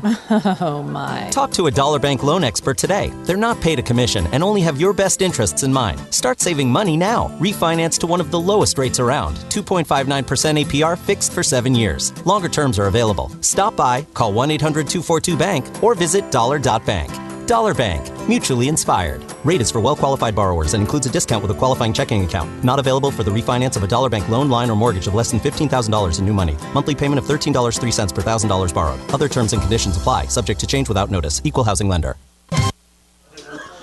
All right, back here on the MSA Sports Network at the half. It is West Mifflin 6, Bell Vernon 3. As we take a look at some halftime stats from this one for Bell Vernon, again, just 42 yards of offense, 31 on the ground, 11 through the air, 11 yards rushing on 4 carries for Nick Hall. Mikey Fine, 7 carries, 15 yards. Logan Frogner, 1 for -1. And Sage Pasco, 1 for 6. Fine through the air, 1 of 4 for 11 yards and a pick. That one completion was to Timmy Labuda. 4 penalties for 31 yards. They were 1 of 4 on third down. Picked up just 3 first downs in that first half, did Belle Vernon. West Mifflin in the first half, 120 yards on the ground, 19 through the air, 139 yards to Bell Vernon's 42. 14 carries for 50 yards and a touchdown for Russell Tyree. Maurice Johnson with 2 carries for 17 yards. Marquise Martin, 1 for 7. And Gary Gallius, 9 for 46. So a good effort from the quarterback. Gallius through the air, 1 of 4 for 19 yards. Dorian Johnson's 0 for 1 passing. The one completion for Gallius was to Brody Belante, 1 catch for 19 yards.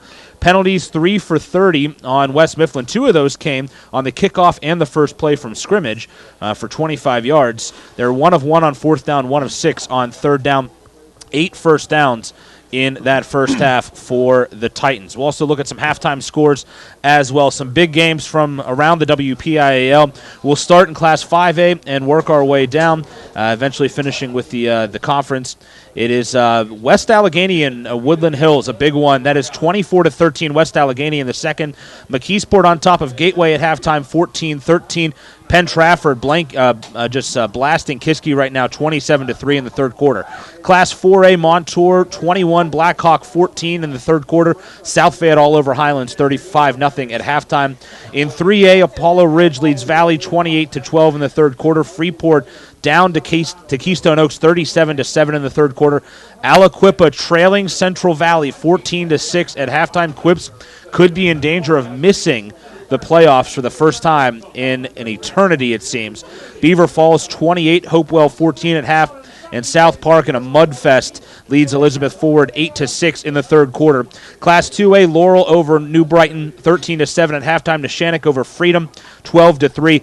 A surprising game in 2A, Southside Beaver 21, Cardinal Ward North Catholic 6 at halftime. Steel Valley blasting Sarah Catholic 57-0 at half. Washington over Burgettstown 28-6 in the third quarter. Fraser leading Bentworth 32-15 in the third as well. Class 1A, Rochester on top of Union 42-12. And the games from the conference, the Big 9 conference, Albert Gallatin on top of Uniontown 20-6.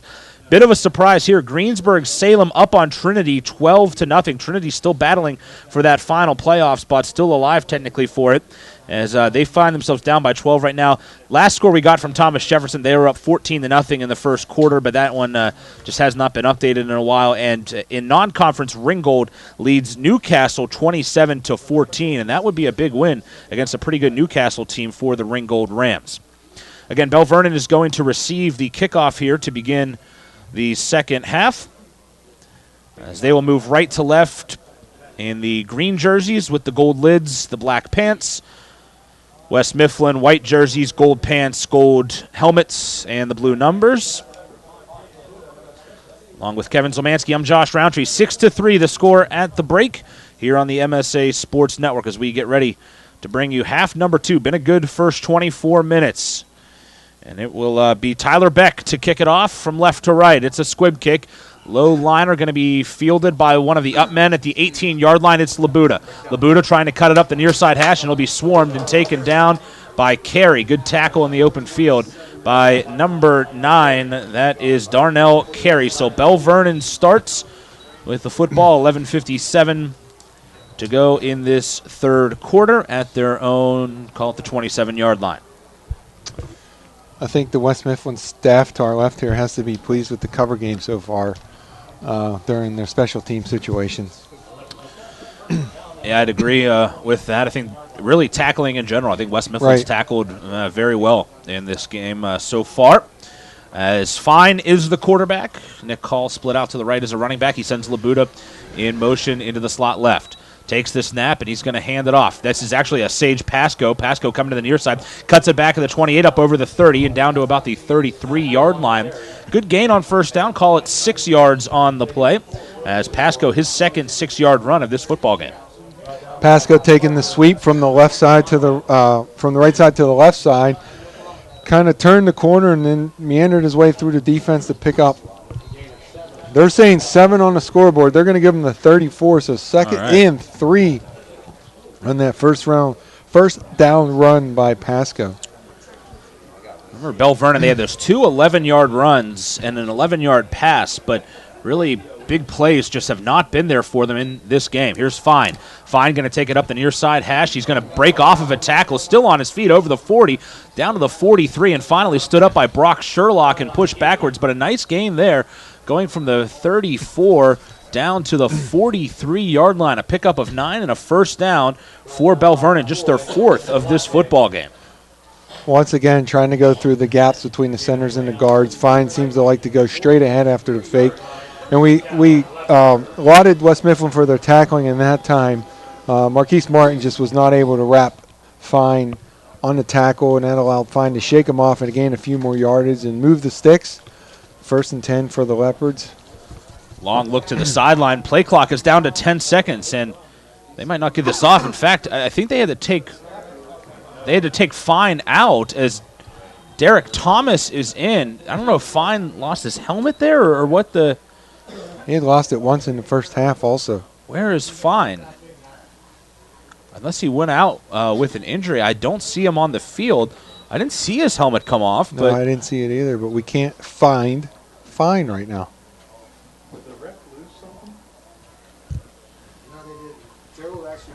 Must have been a timeout. It was a timeout taken by Bell Vernon. Yeah, because like you said, they were going to get a delay. They had to run on Derek Thomas quickly there. Thomas has just thrown only 2 passes so far this year. Hey, Josh, I often wondered, you're early in the half. What's the 5 yards going to matter? I might want the timeout late in the game. Yeah, I'm kind of with you on that. I mean, maybe you just take the delay of game. It's still first down. I think Fine is re-entering the huddle here.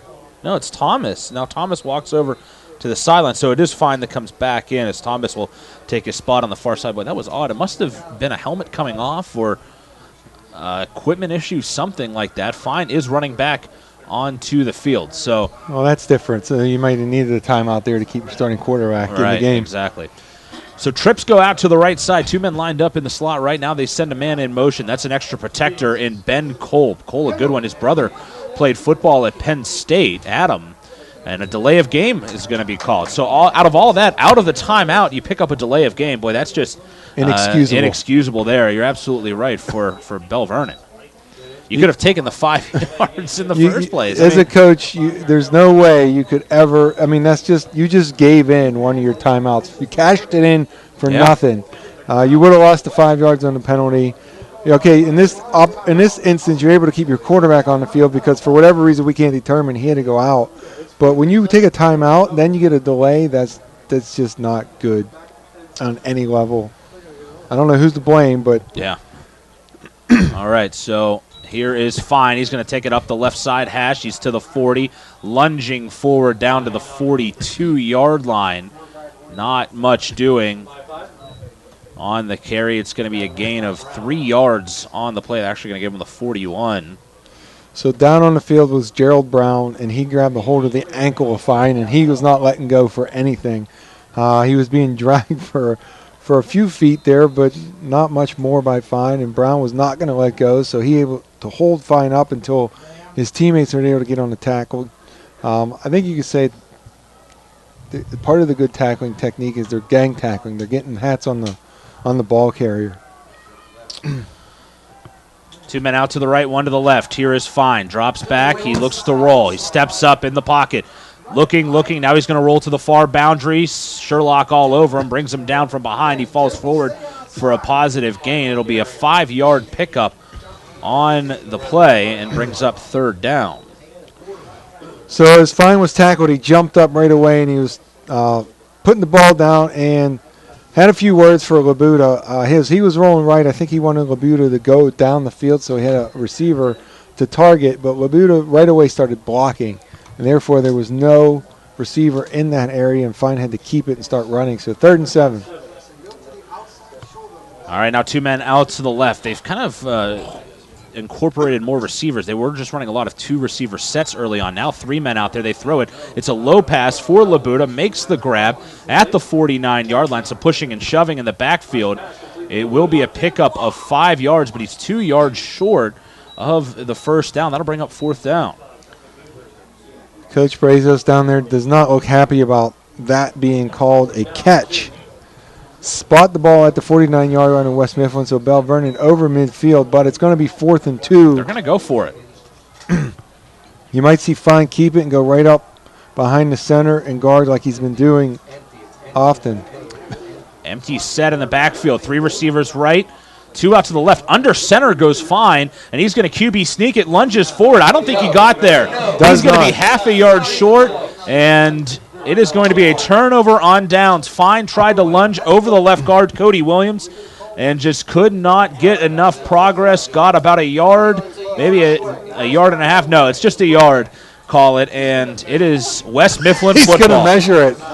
I don't know why he needs to measure. They ran out right in front of us here, and it's not even close. Yeah, he is almost a full yard short of the first down. So West Mifflin with a big stand.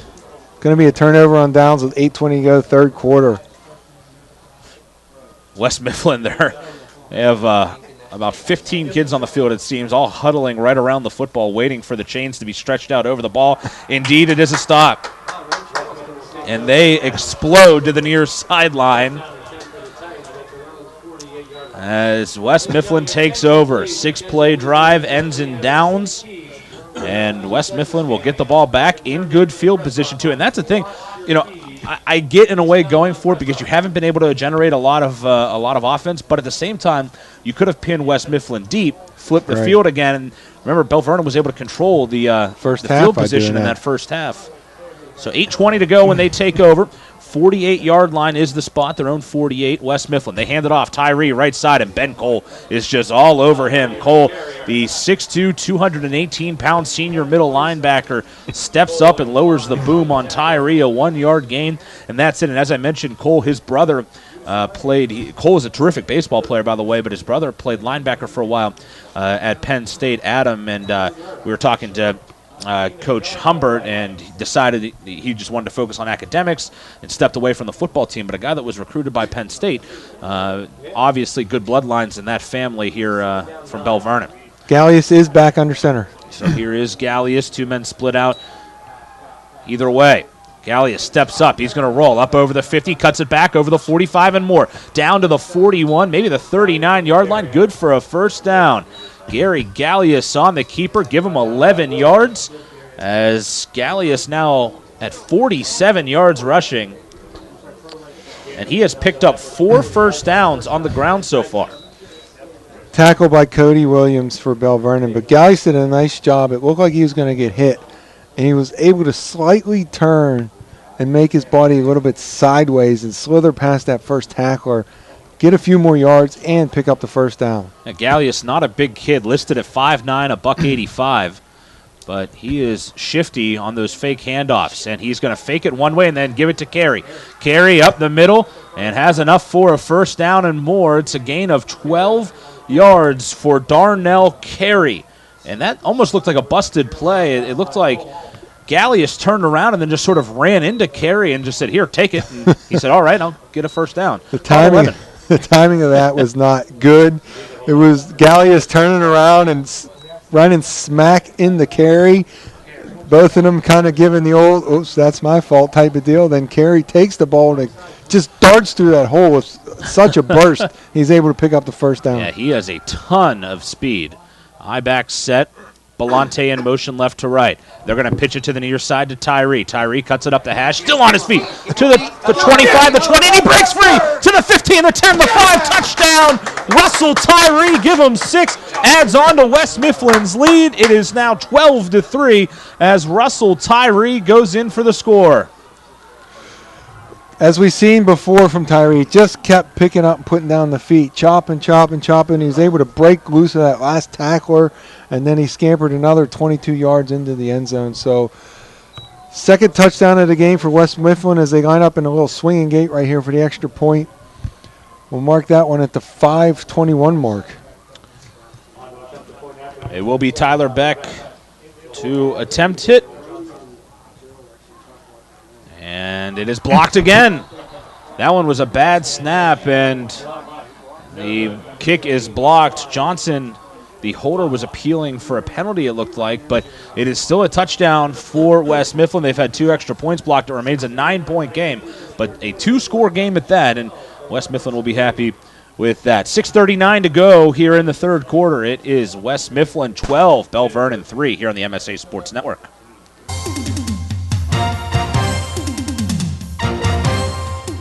MSASports.net is the place to click on every day this fall. On Mondays, we have the latest MSA Sports Top 10 football rankings. Tuesday is a look back at the biggest and best plays from the previous Scholastic football weekend with the plays of the week. We go big game hunting on Wednesday with a preview of the top 4 WPIAL football contests. I'll look into my crystal ball on Thursday with the wildly popular Chicks Picks. A complete rundown of all the games comes your way on Friday, plus plenty of broadcasts to choose from on Friday nights. On Saturday, we'll take a look at the top performances with Friday night highlights. Then on Sunday, a look back at the previous day's high school standouts with Saturday's Scholastic Stars. Anytime, anywhere, always there this fall with the MSA Sports Network at MSASports.net. A 29-yard touchdown run for Russell Tyree. The point after gets blocked, but it caps off a nice scoring drive for West Mifflin. 4 plays on the drive, goes 52 yards. And remember, the decision to go for it on 4th down gives them the good field position, and they take it in for a score. And now West Mifflin will kick off as Tyler Beck will put it in the air.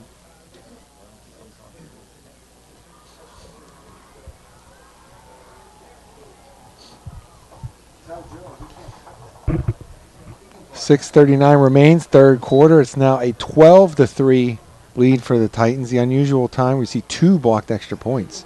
Low kick, and struggling to get on it was one of the up return men.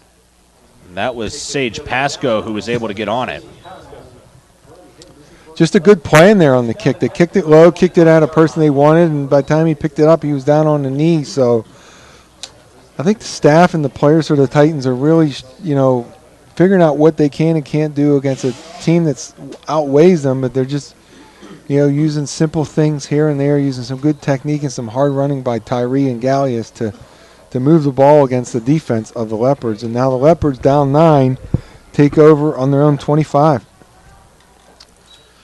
Here is Fine. He hands it off. Coming to the near side is Pasco. Pasco tries to make a man miss over the 25, over the 30, and down to about the 32. Gain of 7 for Sage Pasco.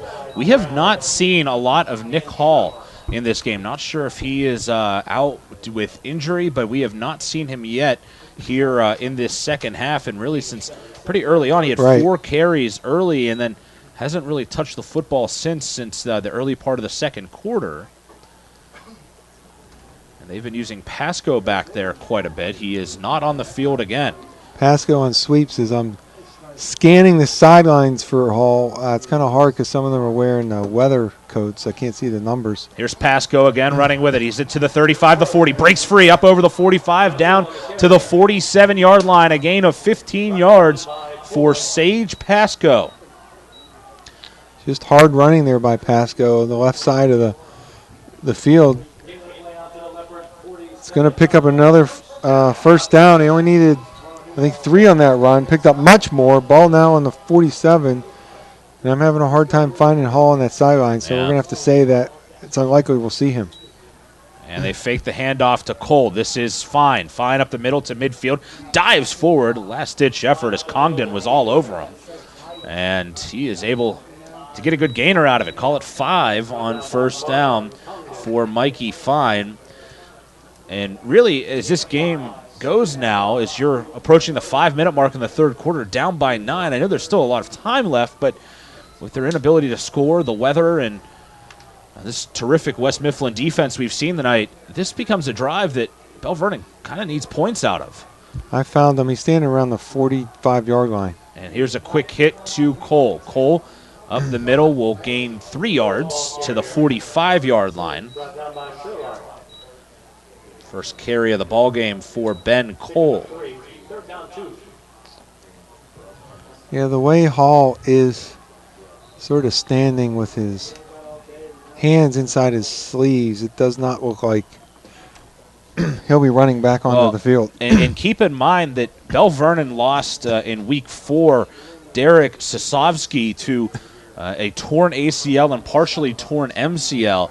And he's a guy that in Week 4 had 246 rushing yards and had scored a couple of touchdowns and then went out with an injury. Here is Fine, breaks off one tackle and will get down to about the line of scrimmage. Good tackle by both Congdon and Ryan Dwyer, combining for the stop on 3rd down.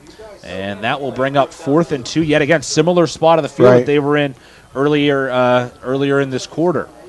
Just probably 2 or 3 yards further into the West Mifflin half of the field. And I would think having Hall out that helps the Titans kind of on what their keys are for Bell Vernon. They're going to go for it on 4th down again. They did not get the last one. Here's the handoff to the left side. Pasco bounces off a man. He's not going to get there. Swarmed in the backfield. The first man in with pressure was Parrish Parker. And another turnover on downs at a similar spot on the field, the 45-yard line. It's interesting, Josh. Each time they go for it, they bring Fine up under center, which isn't what they're not doing normally on the other downs. And this time they ran Pasco from deep in the eye, which he hasn't been doing. He's been running sweeps, and he got hit deep. He tried to bounce it out to the left, but Parker was there to hit him first. And then, as happened often here, someone hits him for the Titans, and then the other defenders for the Titans are swarming to the ball, and Pasco just did not have enough room there to pick up the first down. Remember the field position. It was for West Mifflin, 11, 6, and 3-yard lines of their own to start the game. Since then, a lot better. Here is Tyree going off the right side. Boy, a great tackle by the ankles by Ben Cole. The linebacker holds Tyree to 3 yards. Since those first 3 drives, West Mifflin has started at their own 27, their own 35, their own 40, 48, and now their own 45. So much better in the field position game since the first quarter. Yeah, we talked about that earlier on how, playing the field position in the rain, which looks like it's slowed just a bit. I wouldn't say it's not raining much, but it's still raining pretty hard, but it doesn't seem as hard as right around halftime. And it's tilted definitely for the Titans the second half. 2nd and 7, and they're going to run the draw with Tyree, and they're all over him. He's going to lose 3 yards. Great pressure on the inside by Ian Pilata. Pilata, the 5'10", 220-pound senior lineman, brings him down for a loss of 3. Now 18 carries for Tyree for 80 yards and the 2 touchdowns. Now 3rd and 10. If you're West Mifflin, what do you draw up here? Well, you got the wind slightly at your back if you want to pass. You've been looking. You also have the lead too. You have the lead. Yeah, you got to be cautious. It looks like they're in a running formation with only one wide out. I-back set. They're going to hand it to Darnell Carey on a sweep, and he is taken down in the backfield. What a terrific play by Mike Fine, the inside linebacker, to break into the backfield and take him down. That is going to be a loss on the play of 7 yards. Well, good play there by Fine on defense to get the tackle for a loss. They lost 7 there, so they're going to have to punt. They are going to punt in this third quarter with the wind slightly helping them. They had a little bit of trouble punting into the wind in the first half, so should help KJ here on the punt. Sampson was having those high arcing punts, and it would actually not be that bad of a thing now because the wind is high and it would maybe help him. Here's a punt, high spinning kick. There's a flag down, fielded at the 33-yard line. Far side, Frogner. He'll go up the far side and then be clipped out of bounds around midfield. But we'll check the flag. It's back at West Mifflin's 33-yard line.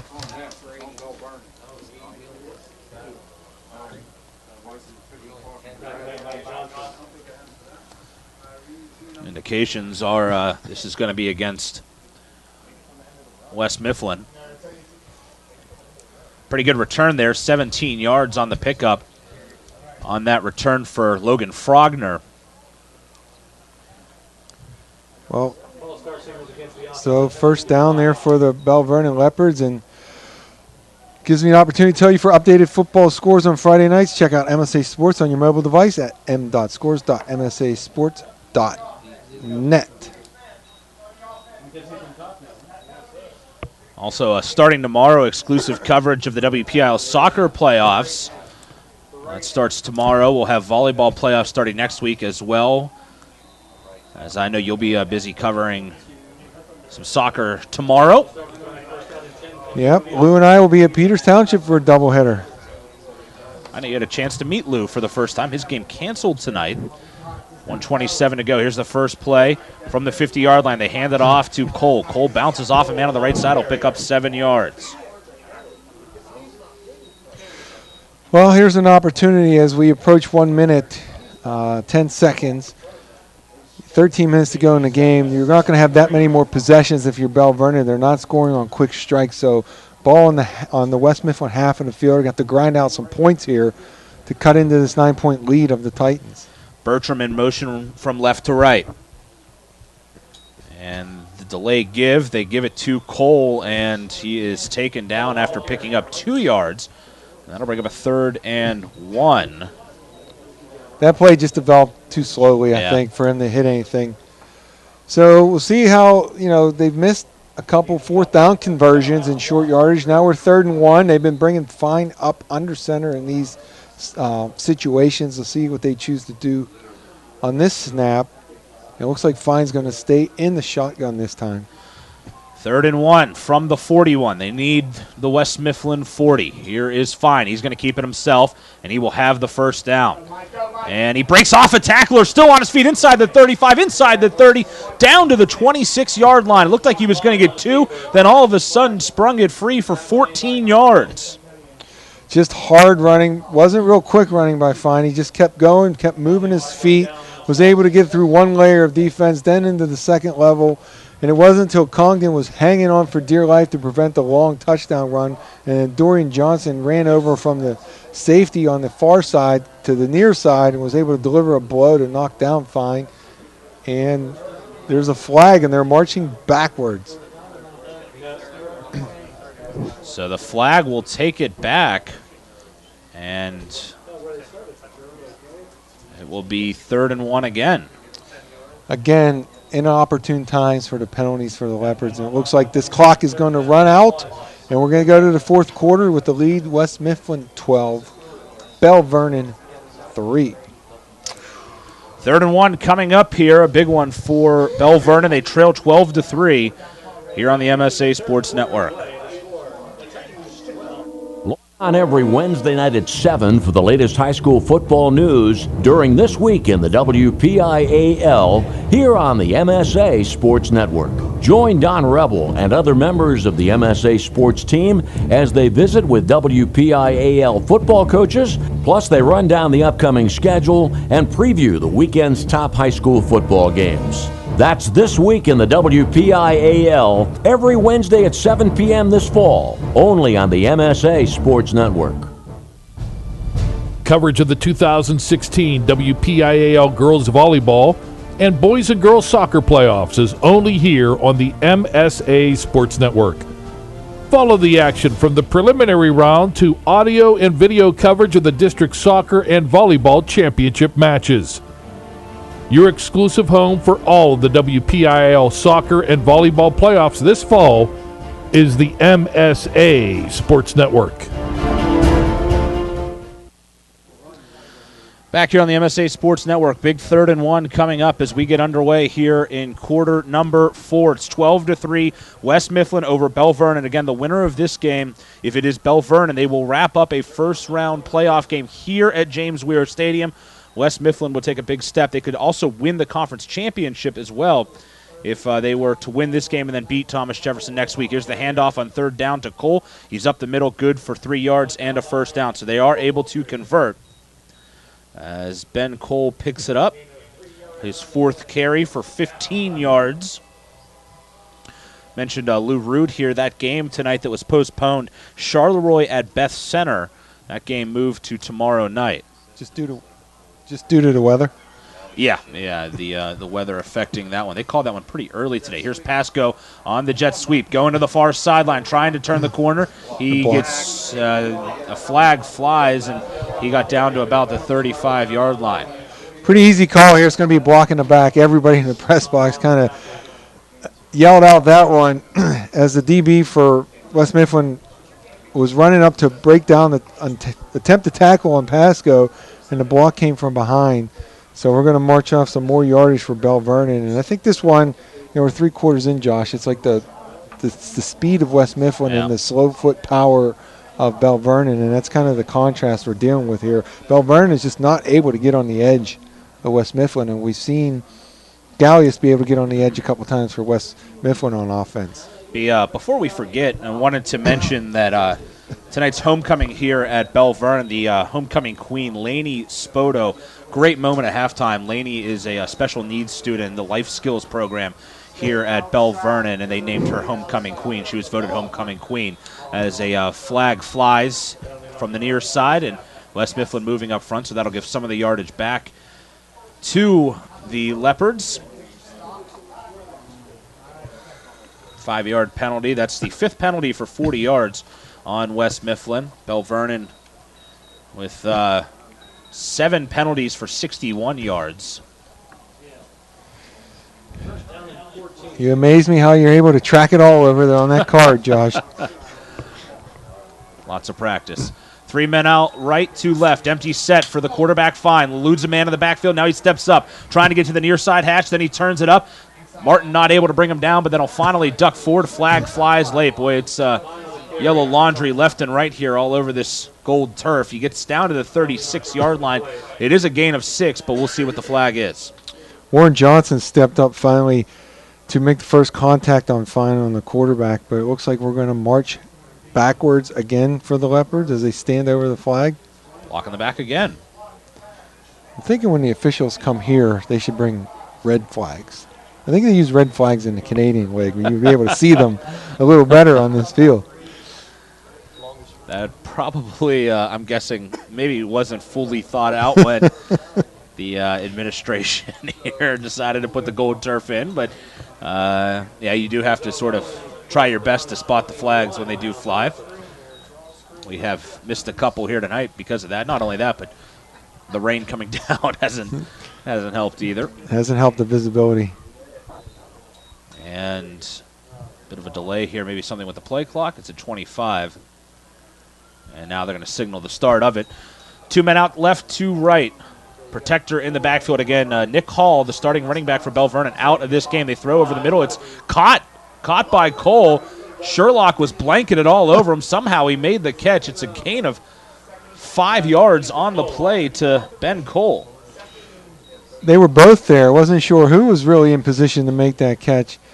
And it looked like Sherlock was going to intercept the ball until Cole just kind of ripped it out of his hands. And then Sherlock tried to say, give that back to me, but was able to hold it on and pick up, looked like 4 on that passing play. 2 men each way again. Cole in the backfield protecting. Here's Fine. Fine, going to lob one down the middle of the field. It's long. It's intercepted. Picked off at the 11-yard line by Dorian Johnson. He's stumbling as he goes to the far sideline. Still on his feet. Cuts it back at the 20. Then a good cut. Still up at the 25. Still coming to the near sideline. And Johnson has room. Look at him go. He's to midfield. Dorian Johnson's going to take it all the way. I don't see any yellow laundry down on the gold field this time. 89 yards to the house for Dorian Johnson. Incredible. What a run on the return by number 3 in white.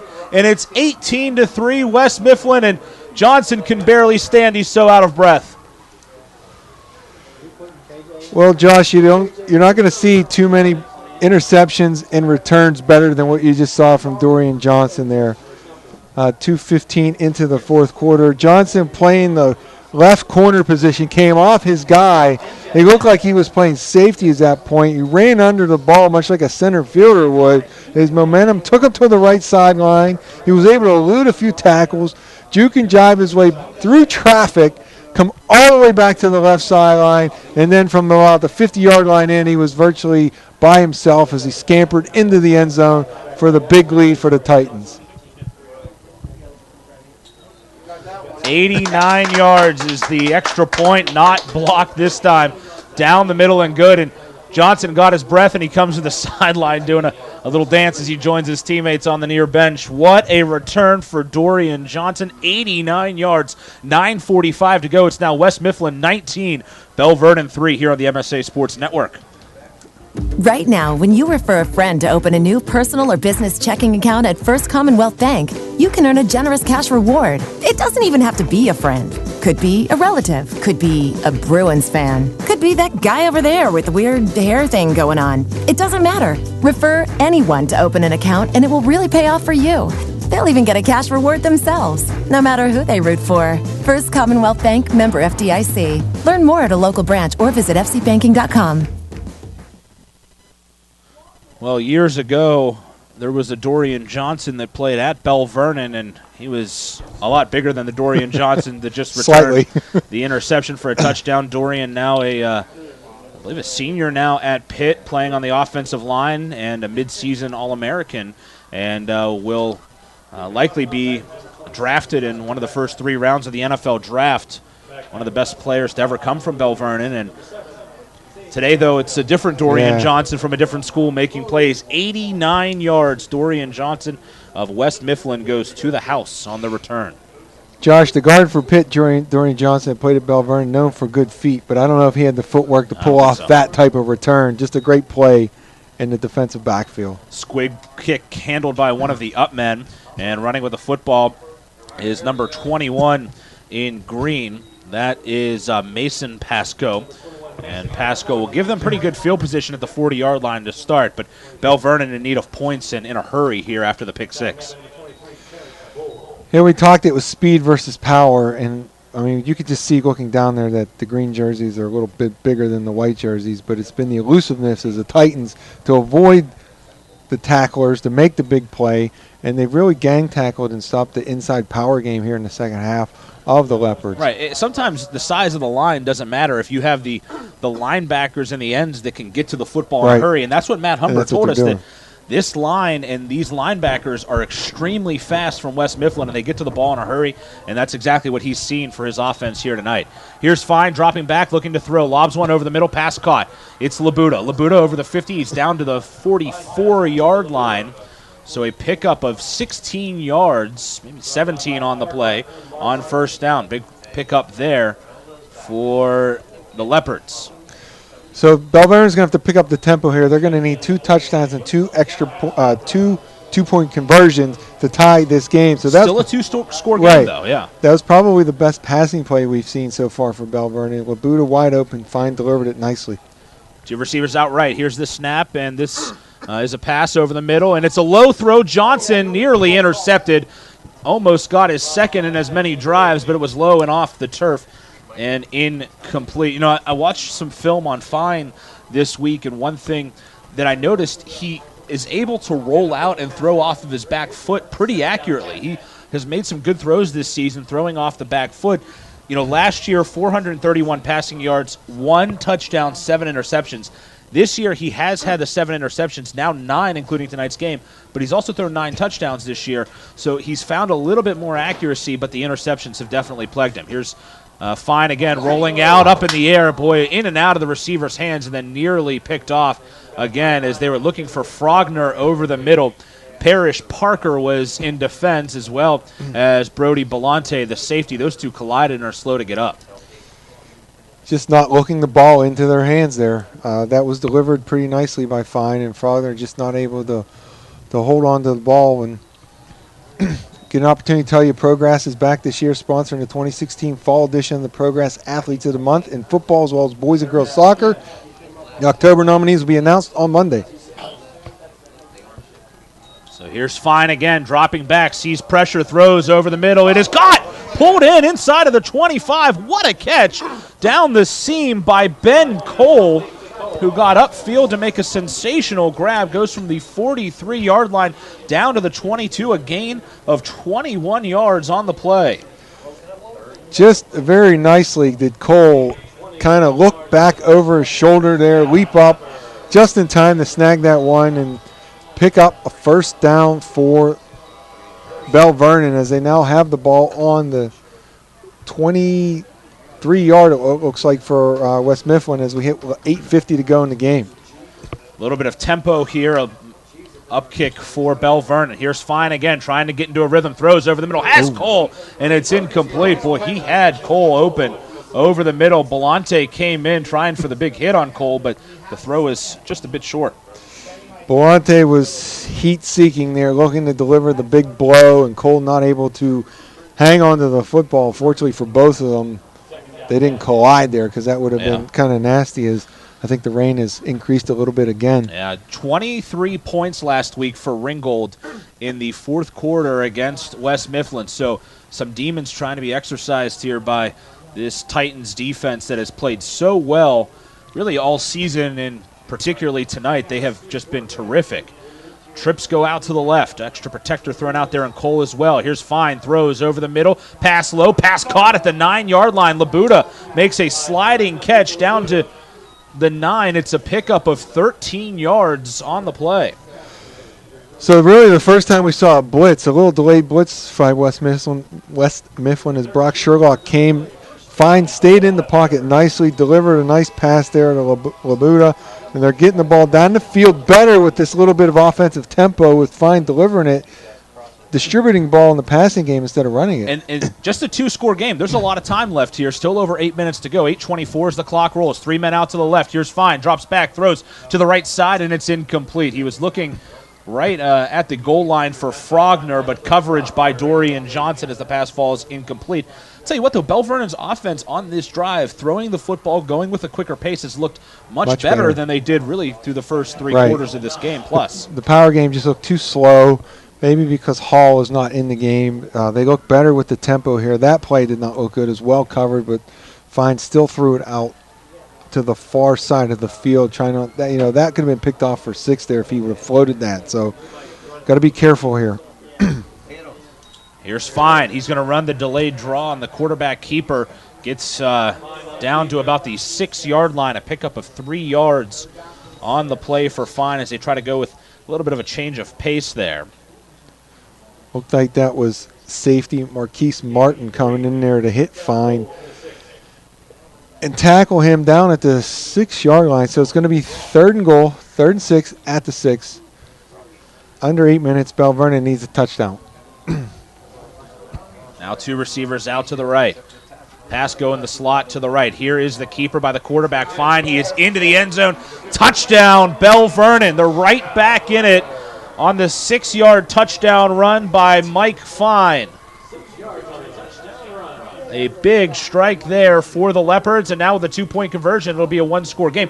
The other thing here is, too, Kevin, if Bell Vernon does not win this game, if West Mifflin wins the football game, in order to get second place in a home playoff game, they have to win by 5 points by the WPIAL tiebreaker rules. So seeing how things unfold here at the end, not only does West Mifflin need to win, but also that element of it as well if they want the home playoff game and not potentially a 3-way tie for second place. And a timeout taken by Bell Vernon on the 2-point conversion play with 7:42 to go. That was an 8-play drive capped off on the 6-yard run by Mike Fine. So jotted down the playoff scenarios that Thomas Jefferson has clinched in the Big 9. Bell Vernon has clinched a spot and gets second place with a win. West Mifflin has clinched a spot. They can clinch at least second place with a win over BV and keep conference title hopes alive. As you mentioned, they go play Thomas Jefferson. Right. Ringgold clinches a spot with a win over Trinity in Week 9, or Trinity lost to Greensburg-Salem. And then Trinity clinches a spot with a win over Greensburg-Salem and a win over Ringgold in Week 9. To continue, don't forget to tune in for this week in the WPIAL on Wednesday night at 7 p.m. Join us as we visit with some of the top WPIAL coaches. Plus, we preview Week 9 of the 2016 football season. So they will go for 2 to make it just a 1 touchdown plus the 2-point conversion game. 2 men out to the left. Cole protects as the sidecar to the left hip of the quarterback, Fine. And Fine's going to keep it. Goes left, nothing there. Now he spins out. Fine trying to get to the goal line, and he is wrapped up and taken down. Good pressure inside by Dylan Boydos and company to stop him. And with 7:42 to go, it is a 10-point game, 19-9, and that means Bell Vernon must score 2 more times here on the MSA Sports Network. People ask what drives me.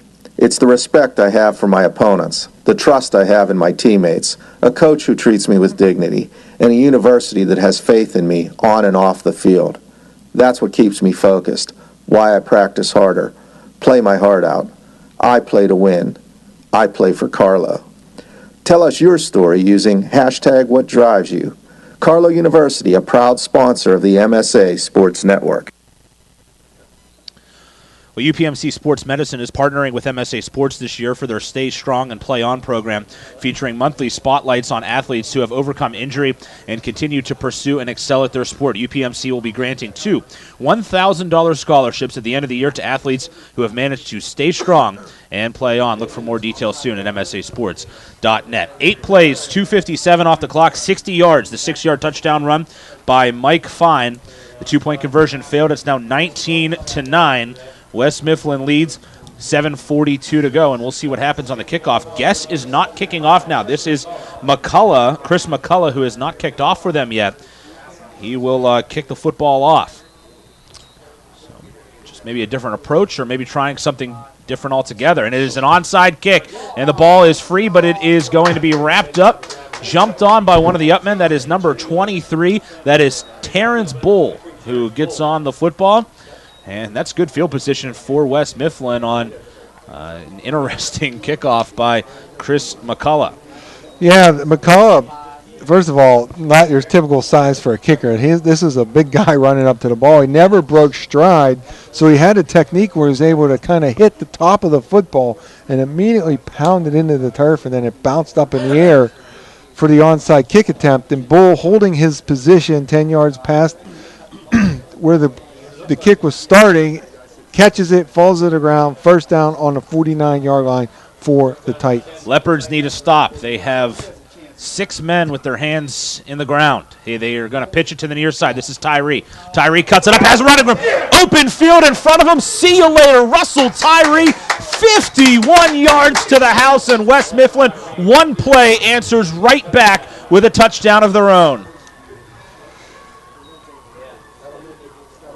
Well, it kind of left me speechless there. You get the onside kick, and again, we talked. There's a flag down at the 19-yard line. So hold your bingo cards, huh? Regardless, again, you see the cutback vision and the ability to cut back by Tyree. Signal, unsportsmanlike conduct against Bell Vernon, so touchdown will stand. So at the 4:29-yard mark, or 29 minutes, 4 minutes, 29 seconds, only 11 seconds after the last one, Tyree goes 51 yards for the touchdown. Open up a little bit of space here for West Mifflin as they now lead 25-9. And they're going to come over and have a discussion with Coach Brazos. I think the question is, do you want half the distance to the goal on the point after, or 15 yards on the kickoff? And 25-9, it's a 16-point gain again.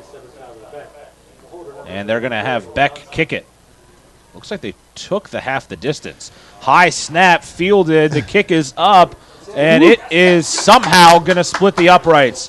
7:31 to go. That was interesting, as it is now 26-9, West Mifflin in the lead here on the MSA Sports Network. People ask what drives me.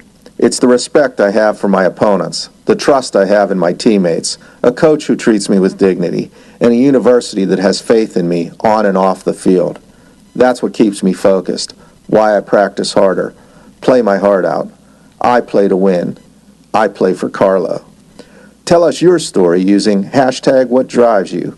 Carlo University, a proud sponsor of the MSA Sports Network.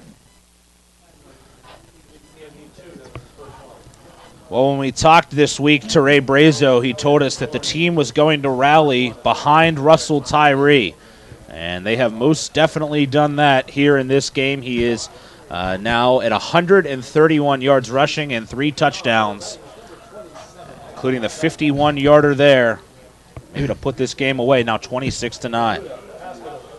Well, they've rallied behind him as he's run the ball rather nicely as they chase him to the end zone on that 51-yard touchdown run, starting to the left side and then cut back for the run. Kudos to the kicker on that last one. On a high snap, timing thrown off, used just one step and leg to get it through the uprights. Mason Pasco again, the up man, getting the ball on the return. And he will get up to about the 44-yard line. And a late flag comes in.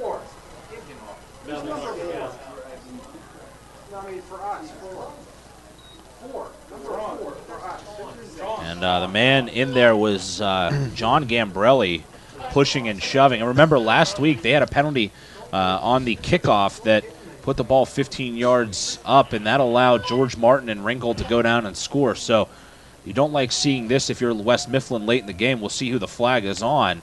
But certainly at this point, with a lead of 17 points and 7.5 minutes to go, just stay out of it. You have the win almost sealed here. You don't want this to happen here. It is going to be against Bell Vernon. So the foul is on Bell Vernon, a 15-yarder. Bell Vernon with 4 penalties in the quarter for 50 yards. They now have 10 penalties for 101 yards in this game. Hard to win a game when you're committing one football field length in penalty yardage, when your offense has not been effective except in that last drive in the passing game. And now we have a whistle as they snap the ball here. Bell Vernon starting at their 29-yard line. The rain just really coming down now. Has gotten progressively stronger, it seems, here in this fourth quarter. Whistle was blown, but no marker, no yardage knocked off. All right. Here's the snap. Fine looking to throw. Throws it over the middle, in and out of the hands of Labuda. Had him open as Parrish Parker was in the area, but just incomplete. Right in and out of the hands of Labuda. It's been a favored pattern of Labuda and Fine. Labuda lines up up on the left side of the formation. He runs down about 8 yards and then runs a slant in, and it seems to be a throw that Fine likes to make, and that time just went right through his hands. 2nd and 10, 7:22 to go. It's a 17-point game. West Mifflin up, looking for a big win here on the road. They are going to hand it off on the draw. This is Sage Pasco, and he's going to get 3 yards. That'll be it. One of the Titans came out with the football. They're looking for the turnover, and they can't believe that they're not getting the turnover. They're just beside themselves that they did not get awarded the football there on a fumble recovery. So it's going to be 3rd and 7. Number 5, that is Marquise Martin. He was emphatic that they had taken away the football. I thought Pasco was down, though, and then it got ripped out, just from what I saw from our angle here. Receivers each way. Extra protector off the line. That's Cole to the left. And fine, he's going to keep it. He's going to go nowhere. And they have gone away from the passing game here for some reason. Down by 17 as stepping up is Gerald Brown. How many times have we called that name tonight? It's a loss of 1 for Fine on 3rd down. Yeah, Gerald Brown Jr., 6 foot, 230 pounds, and he's been a beast on the defensive line in this game. It's a very effective game playing over the ball for the Titans here on the defensive line. The last 2 play calls, I just don't really understand. understand. 2nd and 3rd and long running the football. They're going to go for it on 4th down and 8. And Fine eludes a man in the backfield, has to throw it, lobs one downfield. It is intercepted, picked off by Brody Belante down at the 42 of West Mifflin, and that should seal it. There is a Bell Vernon Leopard down. That's Pasco. He does hop up, but the Titans take away the football. However, there is a marker down in the backfield. Back of the 23, roughing the passer on West Mifflin will keep the drive alive for Bell Vernon. Staying alive. The Leopards are staying alive there. They look like they don't know what to do offensively. They had that last drive where they scored a touchdown where they moved the ball well by throwing it, and now they're back to kind of running the ball, and they just don't seem to have anything they like that's working for them. They can't lean on anything that's been effective over and over. So credit the Titan defense, and there's just no rhythm for the offense of the Leopards except in that last possession, and then they came out in this possession and didn't run the ball or didn't pass the ball. They went back to running the ball. So it's a very strange decision. How about this? West Allegheny beating Woodland Hills 45-13. That's impressive. Absolutely. Here is Mikey Fine. Rolling out, throwing to the far side. Catch made, but out of bounds. As on the far boundary, it was Labuda who couldn't bring it down. So 6:03 remaining to tell you, coming up after the game, it's the WPIAL Football Scoreboard Show with Dawn Rebel and a cast of thousands from the new MSA Sports Control Center with all the scores from Week 8 of the 2016 football season. Plus, Bobby O, Bob Orquist, and Corey Campano join Dawn on the roundtable. Don't miss the Football Scoreboard Show after the game, only here on the MSA Sports Network. Two-men motion to the left side of the line to protect. Here's Fine. Fine dropping back, looking to throw. Fires over the middle. Catch made. It's good for a first down. Labuda bounces off a man, then he'll surge back behind the first down marker and then forward across it again. It's a pickup of 12 yards. And a first down from Fine to Labuda. Fine delivered that one almost like he was holding a ball, a rounded ball. But just, I don't know, the motion looked awkward, but it was effective as it got to Labuda. He was able to run a curl, catch the ball, slip a tackle, try to get a few extra yards with first down for the Leopards. Fine's last 4 completions have gone for first downs. He sends 2 receivers to each side. Dropping back, looking to throw, being pressured in the backfield, steps up, lobs one to the near side, and it's incomplete. Pasco was in the area as Fine was just trying to get rid of that ball. And that's because Dylan Boytus was in the backfield, and he was pleading to the official behind the quarterback for a block or a hold or something. He thought he had an opportunity to pull down Fine, but he was pulled down himself. But one thing I noticed, Josh, Fine seems to throw the ball better to the left half of the field than he does the right half of the field. Yeah, I agree with you. Right-handed quarterback. Also, Labuda usually lines up to the left half of the field also. Second and 10, ball at the 42. Here's Fine. He's going to roll to the left. Now he's going to cut it back. Looking downfield, fires. The pass is low, incomplete. Well, you had to elude the rush of guess who? Your man, number 55, Gerald Brown, has just been making himself very comfortable in the backfield of the Leopards. All kinds of pressure on Mike Fine tonight, just beating his man off the snap of the ball. And he forced Fine to have to move to his right to deliver it a little bit late and just did not deliver it well.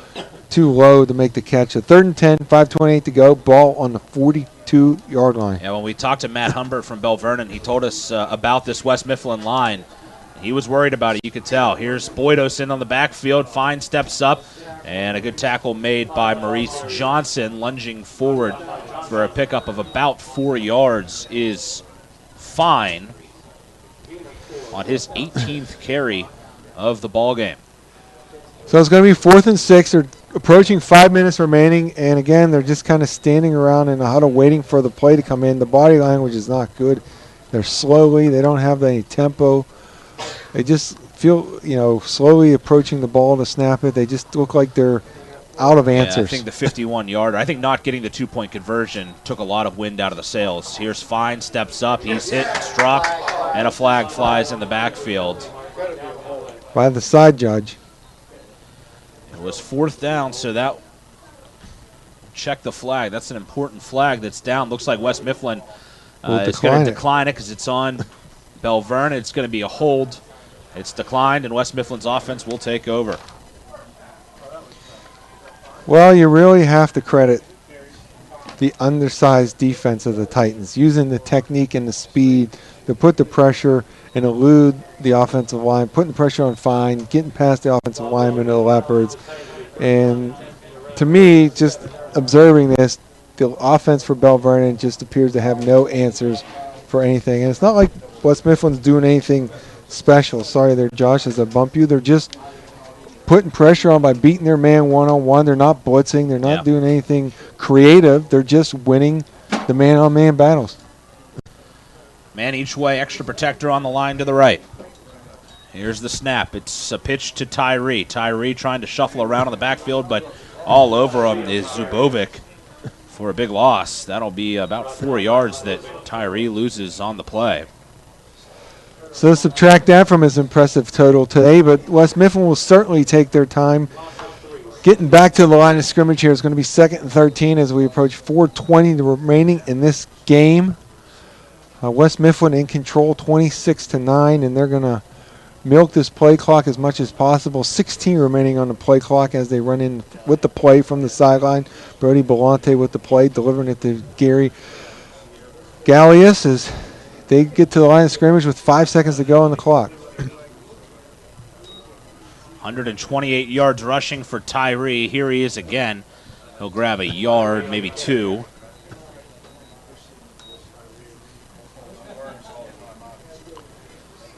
And a gain of 2 indeed as helmet came flying off there. 3:49 to go. That's the fullback, Maurice Johnson. He'll have to exit for a play. I've seen that more tonight than I have in all the other games this season. Could be maybe just the rain, potentially. I don't know. I'm with you, though. I haven't seen this many lids lost. Well, Gary will bring the play in from the sideline. 3.5 remaining. So, again, this is not only important for West Mifflin, the win. It keeps them alive maybe for the conference championship as they have Thomas Jefferson next week. But this is big for home field advantage in the first round. They're going to host Thomas Jefferson next week. So that'll be an interesting game for the conference title. West Mifflin's going to use a timeout here to talk it over. So, again, the way that this breaks down here in the conference, Thomas Jefferson's clinched a playoff spot, as have Belle Vernon and West Mifflin. TJ can win the conference championship with a win plus a West Mifflin loss tonight. That's not appearing that that's going to happen. Or they can win over West Mifflin next week. Belle Vernon has clinched. They would need a win tonight to get into to get a home playoff game. Doesn't appear that's going to happen. West Mifflin has clinched. They get a home playoff game with a win tonight by 5 or more points, or they would have to win next week against Thomas Jefferson. If they lost next week, they would need Ringgold to lose as well. So it looks like because they're going to win, at least how it stands now, by more than 5 points, the way the tiebreakers and the Gardner and tiebreaker points break down, that they will get a home playoff game in the next round no matter what happens next week against Thomas Jefferson. Man in motion, this is Carey. Carey coming to the near side, and he is going to be slung to the ground by Ian Pallotta. And that'll be a loss of 1 for Pallotta. And it brings up 4th down. And Belle Vernon will get at least another chance with a football here as West Mifflin's going to punt it away. So Belle Vernon will host Ambridge next week. But they'll have 2 losses. And let's say, hypothetically, West Mifflin hosts TJ and TJ wins. They'll have 2 losses, but having beat Belle Vernon, they'll slide into the 2nd spot, get the home game. If West Mifflin beats TJ, they'll be 1st, TJ will be 2nd, and those 2 will host it just in different spots.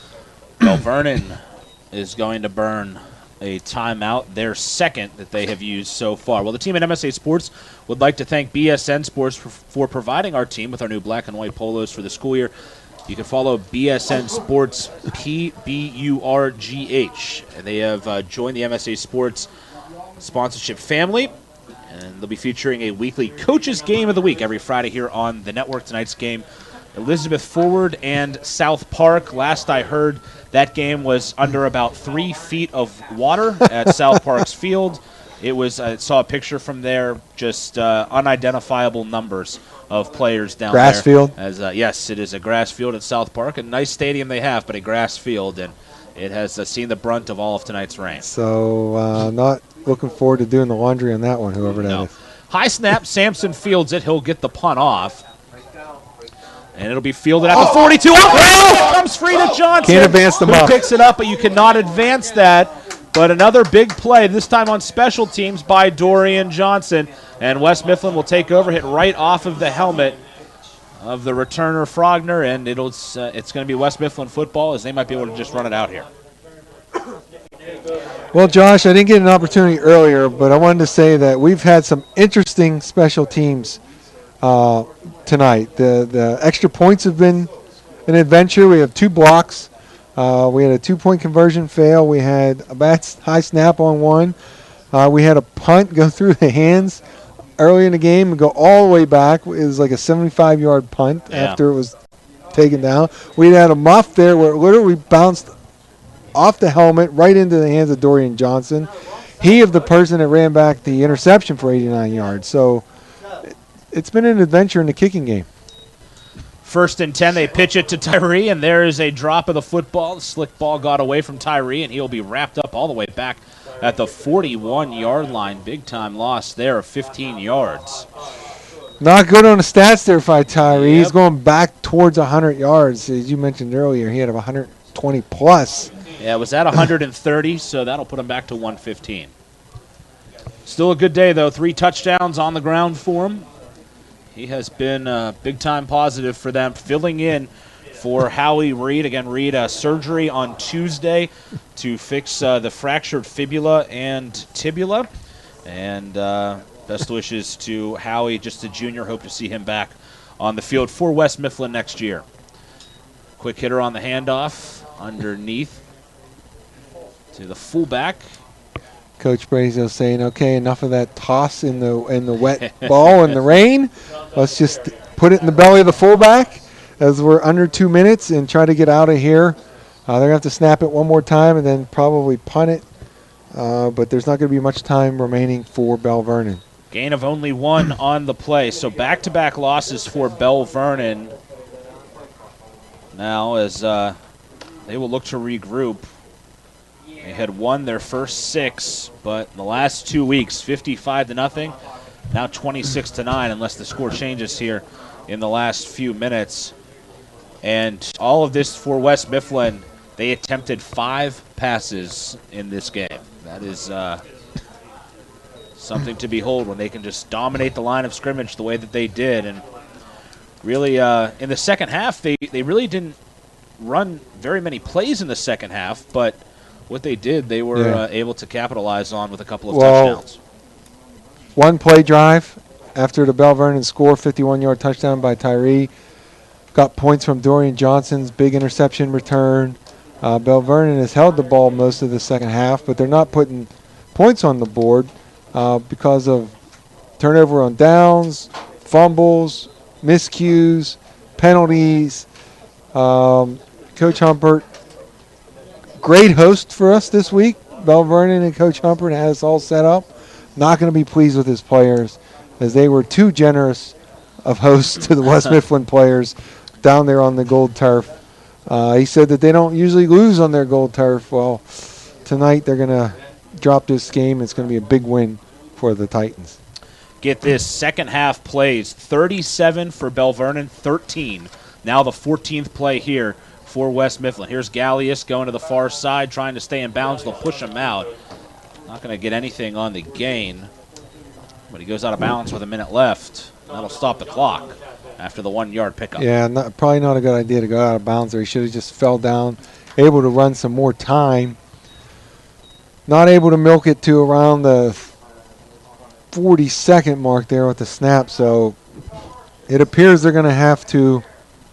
Well, Bell Vernon's going to use a timeout, so maybe they did say that he stayed in bounds as Bell Vernon burns. I am corrected that he did not go out of bounds, so Gallia stayed in bounds, but Bell Vernon burns their timeout. Their third of the half, is that correct? Yep, that is their last timeout, so both teams now are out. And they put 3 seconds back on the clock, so it went from 1 minute to 1 minute and 3. Set the stage, ball spotted on the 43-yard line of West Mifflin. They have a 4th and 23 on the 43 because of the toss to Tyree on first down that he lost 15 yards, and then they haven't gained much there. But that's really not much else has gone poorly for West Mifflin. That play, the one that went through the hands of the returner early on. But other than that, they have just made fewer mistakes and capitalized on big plays. Yeah. That is amazing, though. The play differential, 37-14. I mean, they've only run 14 plays here in this second half, but have been able to score 20 points. There's the snap to Sampson. This one angled to the near side. And it'll bounce around inside of the 40, down to the 39. One thing that I have a feeling that Thomas Jefferson is going to see, if you want to nitpick on West Mifflin, the snaps to the punter, Sampson, are a bit slow getting there. And I have seen Thomas Jefferson this year. I had them against Mars. I think they blocked 2 punts. It was either 1 or 2 punts that they blocked in that game. They come with pressure after punters. So West Mifflin next week, they're going to have to block very well on the punting, because that TJ team, they will swarm the punter if that snap does not get there a little bit quicker. You saw them the week after I saw them destroy Ringgold down at Joe Montana Stadium, and they're going to have a significant size advantage on the lines against the Titans. Bell Vernon at their own 39. They hand it off to Pasco. Pasco makes a man miss. He's going to get to the first down marker, and it's a gain of 10 yards on the draw for Sage Pasco on first down. 48 seconds to go. Clock's still rolling. Still a lot to play for Bell Vernon here. They obviously are going, it appears to be on the road in the first round. But with the way the playoff field is this year, you could see a team like Bell Vernon, a team like West Mifflin, maybe make a run to a semifinal, maybe, who knows, pull an upset and get to the end. Now ball's out on the run to the left side by Pasco. It's a fumble. It's recovered by Bell Vernon. Mike Congdon on the recovery for West Mifflin. He's had a good game from his outside linebacker position. And again, it's just the miscues of the Leopards. They just, once it started going against them, they just weren't able to turn it around, and you could just see their body language at this point is not good.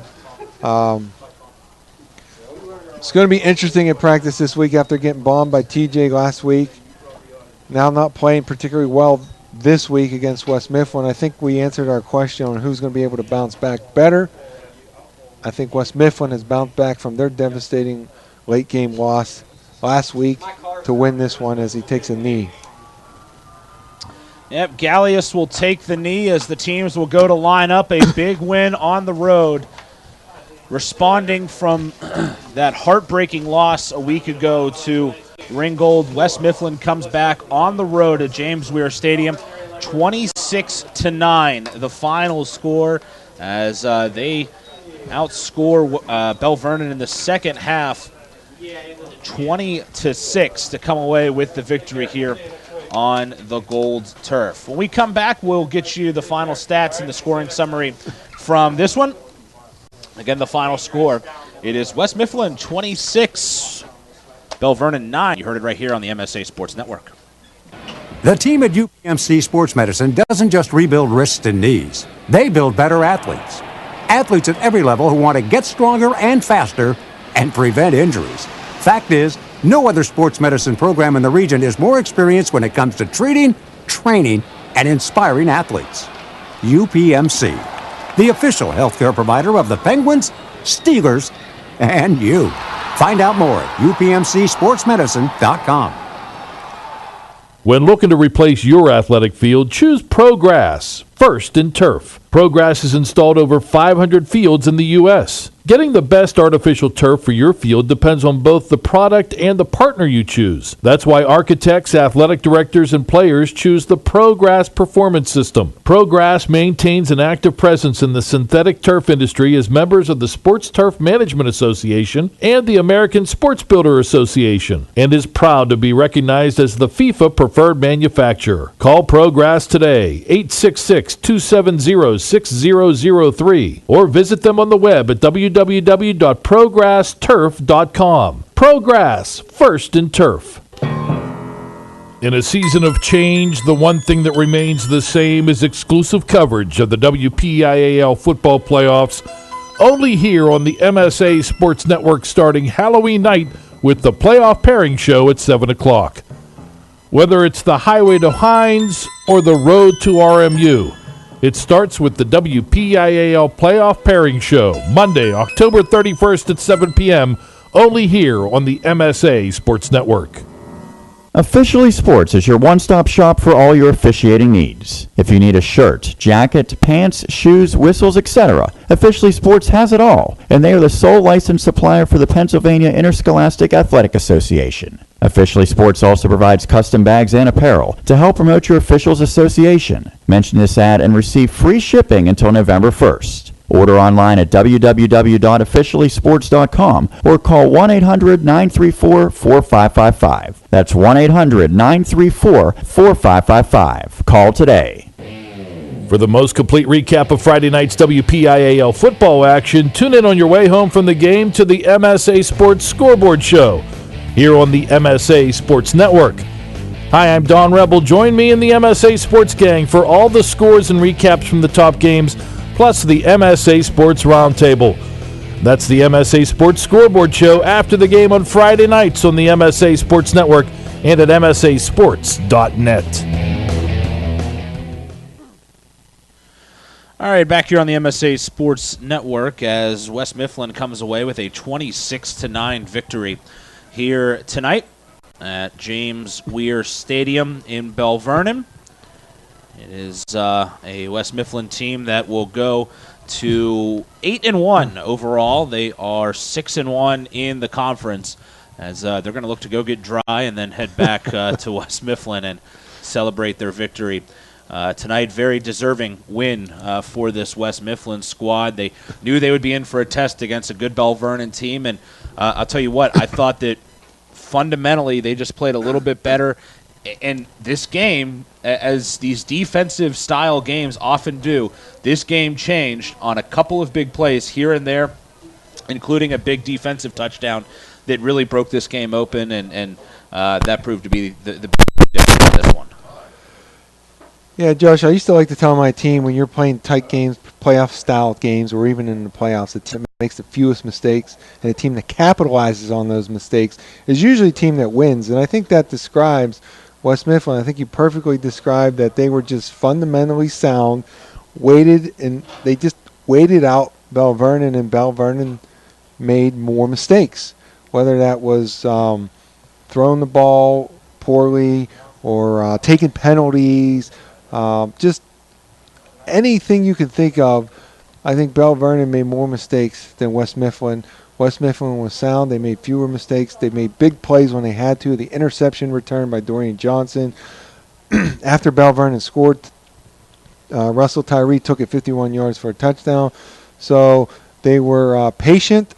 They were, making fewer mistakes, and then they waited for the big play, and they hit it when they had those opportunities, and it really allowed them to stretch the lead and eventually pull away from Bell Vernon on the road. Just a huge win for West Mifflin. We were sitting next to their coaching staff. They were very excited about a few things, and it just gives them a home playoff game. They're going to have a tough game next week against Thomas Jefferson, but they're going to be playing, another playoff-style game, getting ready for the following week in the first round. So just an impressive effort by the Titans tonight. Yeah, absolutely. And not only that, but to only run 14 plays in the second half. Stat. That's 15 if you count the kneel down there at the end. That is just a remarkable stat in this game here in the second half. The total yardage ends up 227 for Bell Vernon to 238. Hold on. Get out the calculator here. They had 199 rushing and just 19 passing. 218 it is. So Bell Vernon actually with more yards, but they ran probably twice as many plays in the game as well. I'll get that tabulated too while you do the scoring summary here as we put a bow on this one. But really just a second half that Bell Vernon was able to control the football, but just couldn't get the points. And done. A couple big plays proved to be the difference. And their best drive is when they passed it the most. Right. They were able to advance the ball down the field with Fine throwing it rather well, score the only touchdown of the game, missed the 2-point conversion, and then they went back to the run. Their power game just didn't work for them tonight. It was pretty much non-existent despite possessing the ball, but all those stats, if you want to be analytical about it, the time of possession, the number of plays, the lack of yardage and points just means that they hurt themselves, whether that was penalties pushing them back or miscues turning over the ball. But how many turnovers they finished with? With 3, I think? So they had the 2 interceptions, the fumble, and the muff punt. So 3 or 4 if you want to count the muff punt. So if I borrow the light, let's go to the scoring summary. No scoring in the first quarter. Into the second quarter, Bell Vernon scored first. It would be a 32-yard field goal by freshman Cameron Guess at the 3:41 mark. That gave Bell Vernon a 3-0 lead. Late in the second quarter, before the half, at 11:41 into the quarter, so Russell Tyree scampers 6 yards for a TD run. Interestingly, that was the first of 2 blocked extra points. At the half, West Mifflin led 6-3.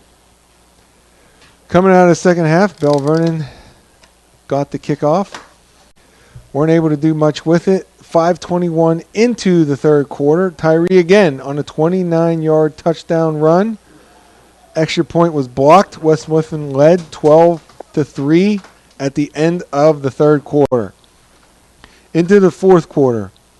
2:15 into that quarter. Dorian Johnson, the cornerback for the Titans, left his man, ran a little bit towards the center of the field, caught the ball by pass by Mike Fine. Around the 11-yard line, he proceeded to run down the right side, cut all the way back and take it to the house for an 89-yard touchdown return. That extra point was good. It was West Mifflin leading Bell Vernon 19-3. Bell Vernon gets on the board. They drive the ball down the field. 4:18 into the quarter. Mike Fine, 6-yard touchdown run. 2-point conversion failed. 19-9. Bell Vernon trailed West Mifflin. Last score of the game was not long after that. 11 seconds later, after the onside kick was covered by Terrence Bull, it was Tyree again for his 3rd touchdown of the game. 51 yards this time. The extra point was good. High snap, but the kicker was able to muscle it over the crossbar. Made it 26-9, and then Bell Vernon was not able to make it any closer. And that was your final. Big win for West Mifflin here at James Ware Stadium. 26-9, the Titans win. Coming up after the game, it's the WPIAL Football Scoreboard Show. Don Rebel and a cast of thousands from the new MSA Sports Control Center with all the scores from Week 8 of the 2016 WPIAL football season. Plus Bobby O, Bob Orquist, and Corey Campano join Don on the roundtable. Don't miss the WPIAL Football Scoreboard Show, underway right now, actually, on the MSA Sports Network. So if you're tired of listening to us, tune on over, and I wouldn't blame you. So looking, again, the final count here, second half plays in this game. Bell Vernon 39, West Mifflin 15. They only ran 15 plays in